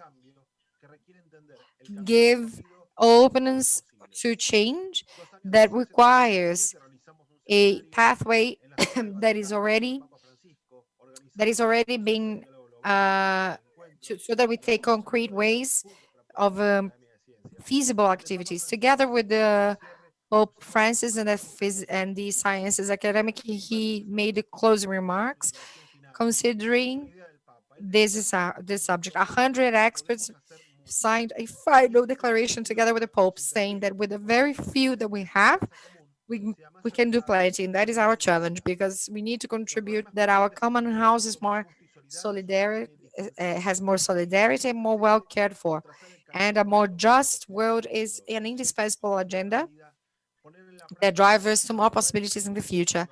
Undoubtedly, to put into practice the new witnesses and privatization in the city of Manaus. Now, for the development concept, we need in the next generations to respect, collect in this context. We should consider, and Francisco made this comment,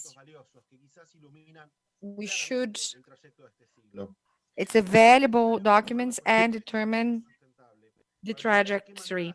We should speak more about this. El bien común. El primer punto reside en entender e inscribir procesos innovadores, asumiendo que sin desarrollo sostenible Fundamental. With no sustainable development, there is no possible future. So we need ethics.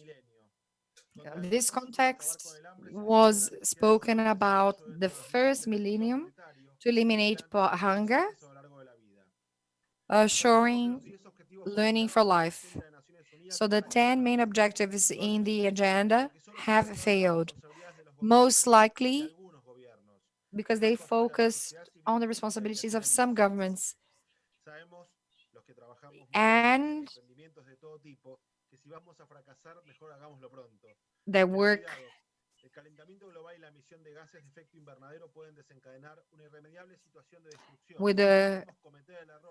they can bring a lot of restriction. We can't make the mistake of getting 2030 because we're not sure if we're going to get to 2060. Due to the impossibility of the Millennium Agenda, we had to redo our proposals. And the 2030 was called to a review, and it was called Objectives of Sustainable Development Goals, and it should be assumed in a holistic milestone, and the invite is for all the states that understand their role and their needs with the new citizenship, and it is evident that for 5 years these agendas should confirm two things. It shouldn't be only desire expression, there should be a global impact. We need to have proper metric, we need to have proper scalability and reliability, and understand that behind these metrics there is a pedagogy, not only thinking that this is an open door for social organization, but also social pressure. Recently, Sandoval spoke about the Manaos, but I also think about Greta Thunberg and all young people movements in Argentina and Latin America for the environment, and indigenous representation and REPAM's role to better understand the roles of churches, the church role in looking after the planet, especially against extractivist activities, because they are the gatekeepers of hydro bases, and they want the approval of historical agreement to tackle corruption and environment exploitation. So we have a very important task. Since 2017, we have gathered several experts to talk about the rights to water. And that means to talk about peace, sustainable development in the Amazon, better public policies, and hope. We have made declarations that have gone around the world, but the key to success is knowledge transfer. Now we know how to think, now we have to understand how to do it. Now we have to understand the scenario of innovation. It's an ideal set that requires a lot of work, indeed a lot of work ahead. One of the main benchmarks of our agenda speaks of tools that can help us with implementation and deployment used by us.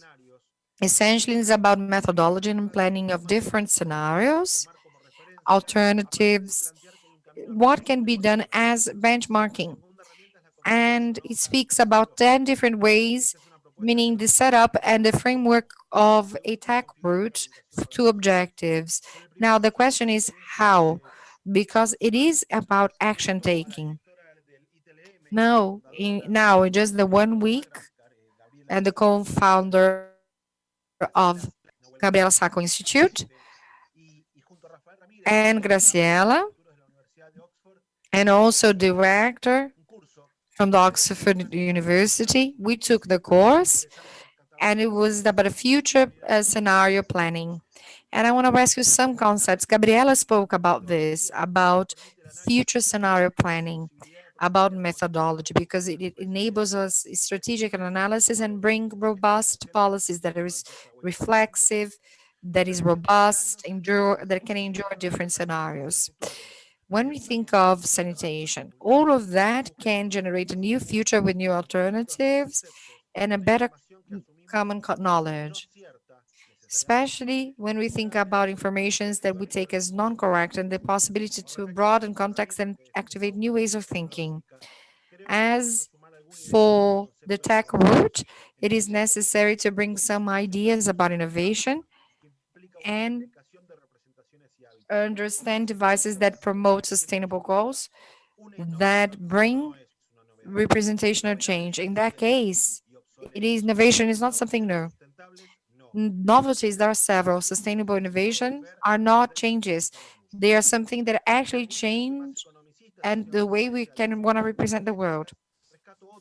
Now, in a more economical focus, I offer a different outlook, more prosperous when it comes to idea. We have a central position with a concept innovation of all the terms of people's development, offering the idea that social innovation is about freedom, expanded freedom to improve people's quality life. In this way, by taking on the commitment of doing public policies for vulnerable populations, we need to have interface with users and service providers with all stakeholders of the sector. So there is a very interesting area to be analyzed, including articulation with unions. They have benefited over 4,000 people, and that is innovation because have generated dignified work. In this way, we think of an economy for common good because after the pandemics, we can't go back to thinking of a world after pandemics as the same type of model as before the pandemic. We need to think of the resilience. Pope Francis is very direct. He said the 21st century was the national state weakening. When we think about water and sanitation, we should analyze the possibility of a world authority that is not directly connected to someone who is a collective, who can analyze the critical points about water and sanitation. We speak about organization that is more efficient to assure water, eradicate famine, and the defense of elementary rights. I think rivers that flow to São Paulo high basins are absolutely important because São Paulo will go through a very critical process when it comes to technology. Now, who regulates, especially on the groundwater? Look, I'm not proposing but the magic bullet, but how to avoid conflict because that can generate more misery and famine. And we can think of economy in a more with more solidarity, more humane, and as a priority. That's why we need to have to prioritize people over capital. And also the principles of solidarity is also about a set of new experiences. Maybe we should develop more fair trade companies, but we need to understand where we place people and companies that want to produce, and also in relation to the environment. It has to be that we should take care of.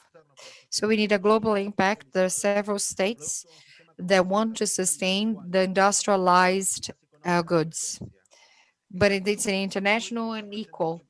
And now we're deep in debt, and they mean a hindrance to social justice and social economic development and social development.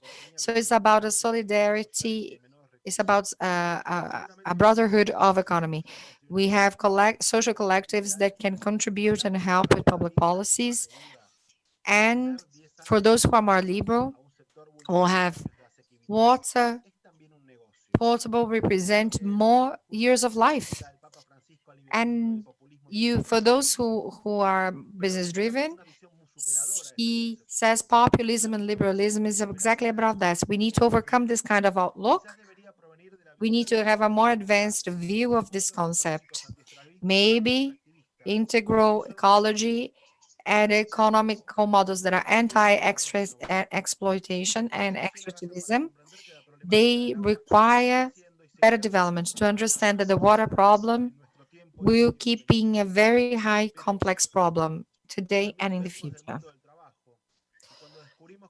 We also see in the labor work after one work, a child can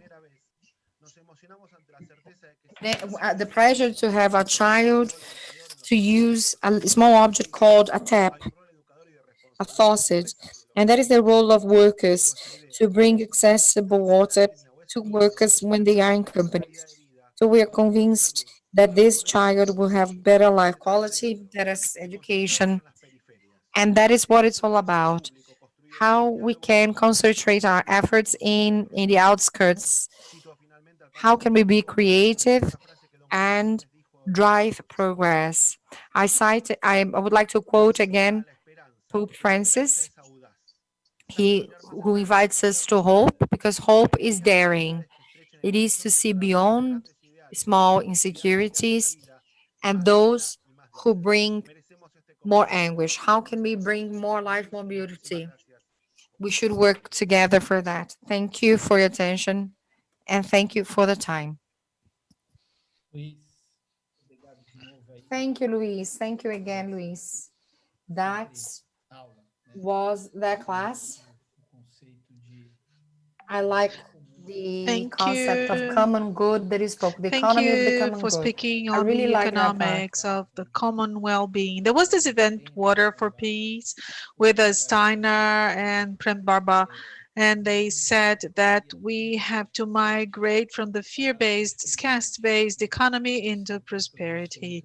So you addressed all of this quite well. It's not because that we have lack of resources that we live such situation. We have to better design and plan and develop. That's what we have to do.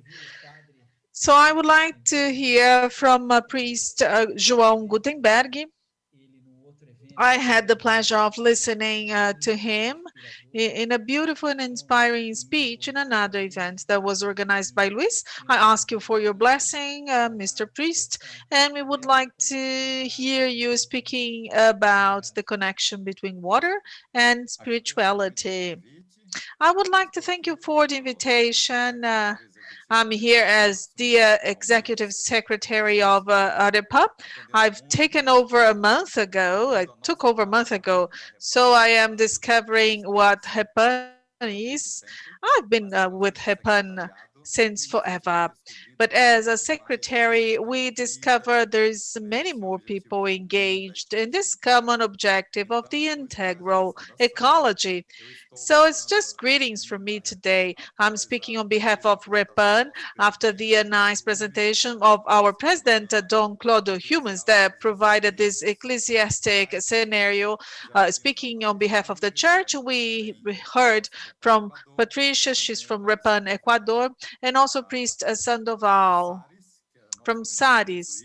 That's the Jesuit organism from the city of Manaus, connected with REPAM, and we are all interconnected in our network and in the pursuit of the common good.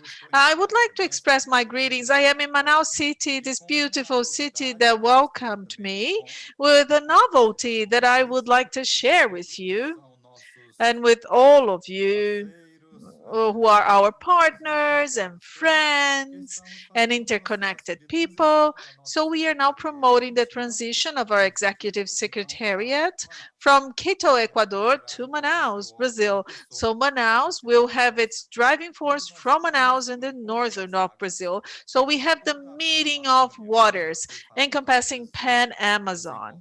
So we talked here about the importance of converging the waters that arrive at the Amazon River at Manaus City, and then they are distributed through vapor, through humidity, through steam, the movement of the trees, so that the entire planet can experience quality of life from our greatest common good, that is water. But unfortunately, it is under threat, so much under threat. So that's my message to you.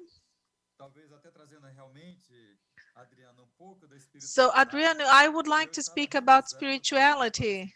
And in order to participate here, I was reviewing a fundamental instrument of REPAM. We celebrate our anniversary with you this month in a very practical way, an engaging way, which is being careful with the water. And here they talk about spirituality that moves us.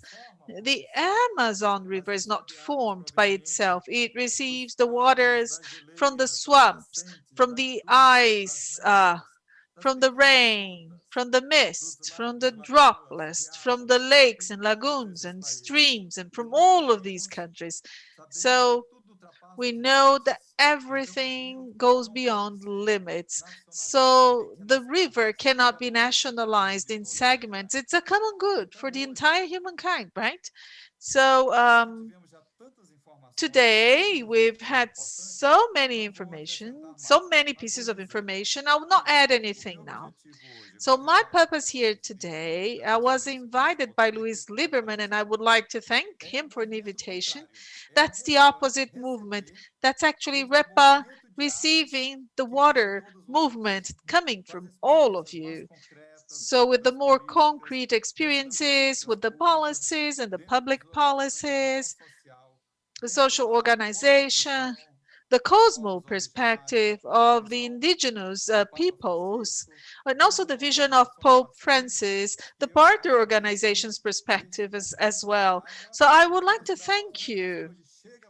The movement comes from the Amazon, but today it's getting to us by means of your reflections to shed light to our action plan. That is the ecclesiastic pan-Amazonic network that is connected with everyone and with everything.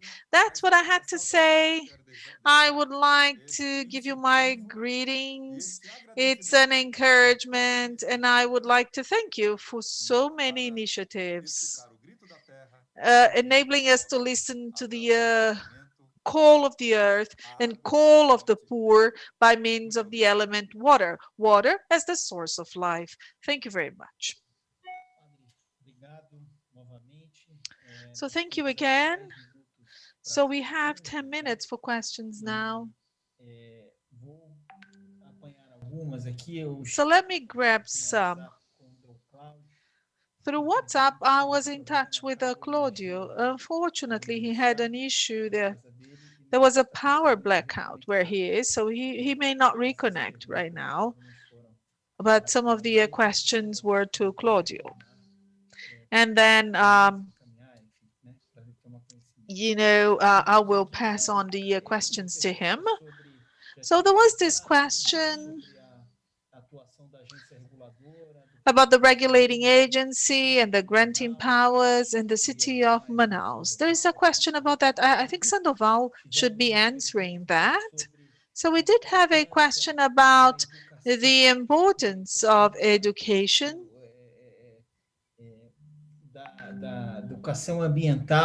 The importance of environmental education to disseminate such a concept and to increase the awareness on the water aspects. There was this question for Luis, perhaps,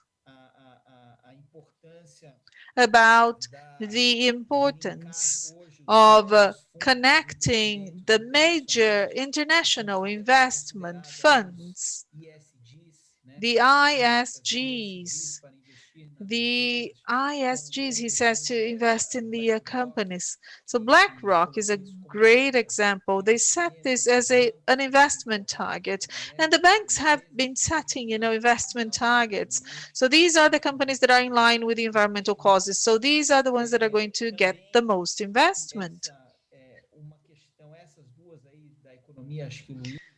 The question about economics, I think that Luis and Gabriela could talk about them.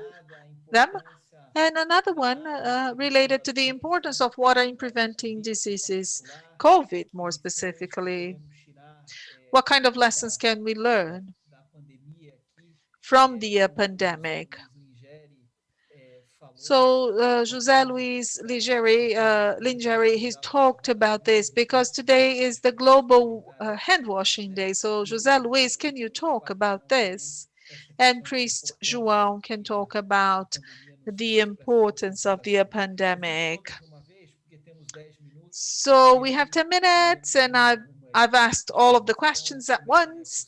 So let's begin with the answers. And then we have Luis and Gabriela and Priest João. Luis and Priest João. Well, I saw a message from Don Claudio. He's actually thanking us for encouraging the organization of this event. He congratulated everyone on holding this event, and he sends his blessings so that we may go on in this process, working, to provide access to water to everyone, to those who need the most. Well, what I may say is that when there was this privatizing process in the year of 2000, SAM was created. That's the Sanitation Regulating Agency for the state of the Amazonas. And they inspected the services up until 2017. And as of 2017, there was another agency that took office. It's a municipal office. The prior one was a state office. This is a municipal one now that is in charge of the inspection and auditing services. So as of 2017, they began inspecting. What we realized over the last 20 years is that there is a clear attitude of some, this agency. They are in collusion, somewhat in collusion with the private companies that were operating. There have been 4 companies, that took office one after the other, providing the water services. They were somewhat in collusion with them. So we hear a lot of complaints from the dwellers, from the consumers, and I had the opportunity of interviewing them, and all of them were actually complaining about the regulating agency because they're not, fulfilling their duty. And if they didn't fulfill their duty, one of the causes was the fact that the agencies were too small. They have no infrastructure whatsoever to perform this effective work. They didn't have engineers or inspectors or auditors, an insufficient number of staff to promote an efficient monitoring in such a large city.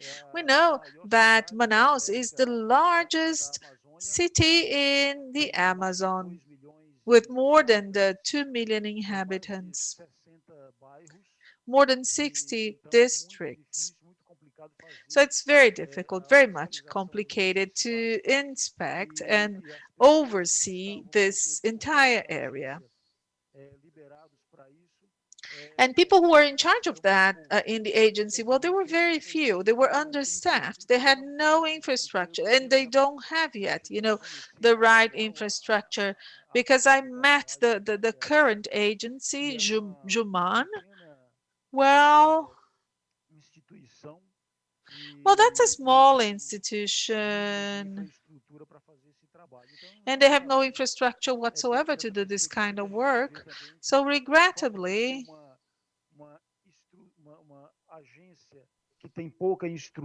it's an agency that has a small infrastructure, but I believe that this is actually on purpose. They don't perform the appropriate work because they are somewhat in collusion. They are acting in line with the granting powers, that is the city administration. Yeah? Vis-a-vis the managing company, the provision company. So that's what we see, their lack of infrastructure. It is as if the agencies were there just as a facade, a name. They do not perform efficient work. Unfortunately, that's the reality. Ok. Luiz, então Oh well. para você aqui, falando, So Luis, and then Gabriela. Yeah, I'm going to be short because there is no time. There is a sentence, everything is interconnected in our home.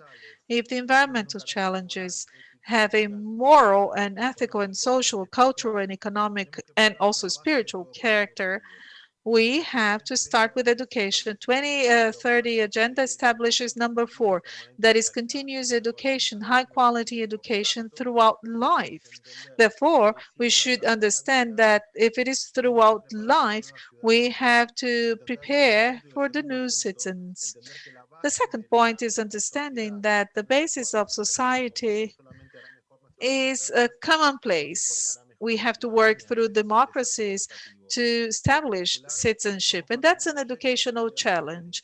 So we are part of a project to create the institute, the educational institute. It's higher education, training people for the use of water. So we have to engage 95% of the society. And paradoxically, it's not 95% of the society that goes to the universities. So we have to change those paradigms. The university has to be open to all sectors of the society, and we have to implement educational strategies at all times. So we have to consider the state and the quality of the youth that we are training for the future.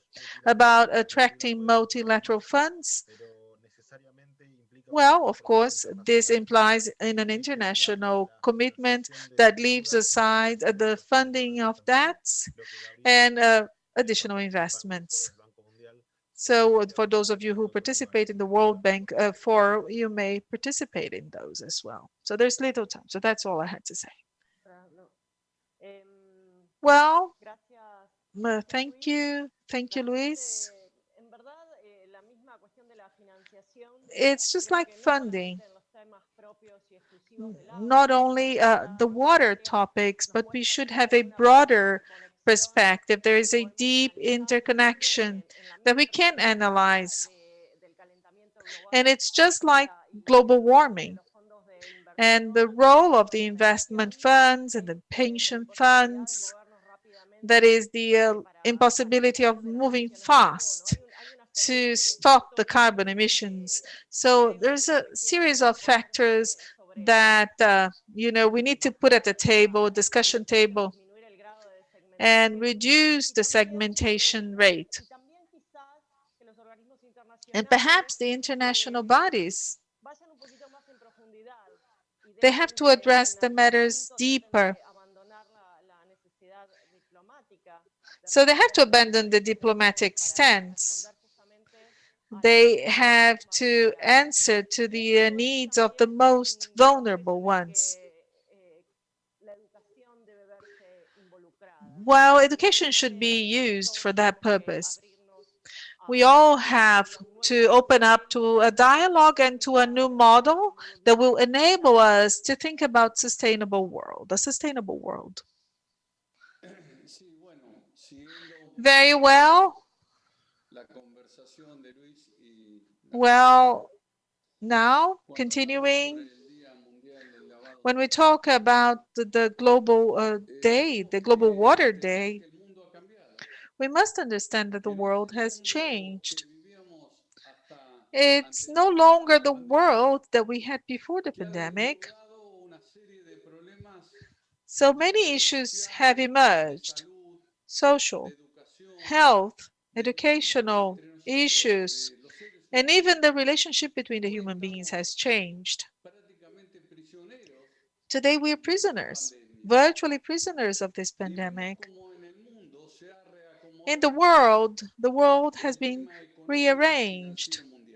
The economic and the financial aspect has been rearranged. The two powers, the United States and China, they have to deal with the issue of 5G. And the European Union, with 750 million euros were used to fight against the pandemic. Well, in Latin America is impoverished. There is no protection for us to fight against these challenges that we have all around the world. That's why the multilateral entities, the World Bank, and our institutions here in our country, we are refinancing the debt. With the national government, we have signed an agreement, but we have to make adjustments with the monetary fund, and our debt is unpayable. Argentina cannot afford to pay its debt. So this will be discussed as of 2023, 2024. But first, we have to rescue trust. We have to generate investments and the generation of jobs. If we do not reestablish the projection chain, if we do not remove people from poverty, if we do not generate jobs, there won't be growth. So that's the challenge that we have in our hands today, in the hands of the workers, in the hands of the business community, in the hands of the government, to deal with this topic that is concerning to Latin America and to the entire world. That's my reflection. Thank you so much. É isso. Padre, se o senhor puder terminar também. So if you could close. There is a question, how can we create REPAM in São Paulo to monitor the north of the country? So people from the south, they want to help, the lessons from the pandemic, and this final question to you, Mr. Priest. So it's a network that is connected with many other networks. It's ecclesiastic. If there is a person with goodwill that is willing to help with the Pan-Amazonic ecclesiastic network, integral ecology from the Amazon perspective. So it's quite healthy from close or from far. We'll all be connected. We can sow the seeds from here and from there. So we are going to add efforts in this macro effort. Since the pandemic is something that is bad, it's a fact is all. It's bad for the health. And we have been discussing the difficulties, right? This is the closing moment. So I would like to say that we need to reinforce our hopes or we are going to be discouraged. Well, what's the hope? It's not a passive hope. It's actually an active hope that proposes actions. And just to provide with a context, we've been discussing the water, and Pope Francis is calling for a global pact for education. What's the education that we want for integral ecology? And he's calling us to reflect upon the economy of Francis and Clara. And he calls the youth of the world to think about new economic models that is going to be the conducting wire to deal with the problems that we have been discussing this afternoon. So what are the life models that we wish for? The economy at the service of life. So that's our message.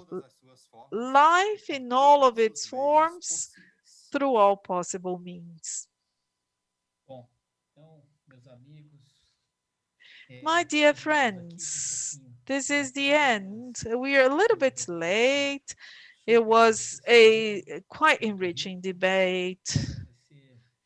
And I would like to thank Luis and Gabriela, the wise words from Don Claudio, Patricia, Gualinga, and Enrique, and Gabriela, and Lingeri, and Sandoval, and Luis, and Priest João. And I like the sentence that Kennedy said once in the Congress. He said, "What unites us is much stronger than what separates us." So may we learn from that, and the Pope has been saying that as well. Water, although it has been used for centuries to create barriers and divide countries and create borders and maps, the water is a great instrument for union, the union of people, the union of people's solidarity as well. So may we understand that eventually all rivers flow into the ocean. That's it. Thank you very much. And thank you for participating. And thank you for your beautiful words. Let's move on with our seminar, with our panels and our struggle. Thank you. May you all be with God. Thank you very much. Gracias. Muito obrigado. Parabéns. Bye-bye. Congratulations.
Gracias.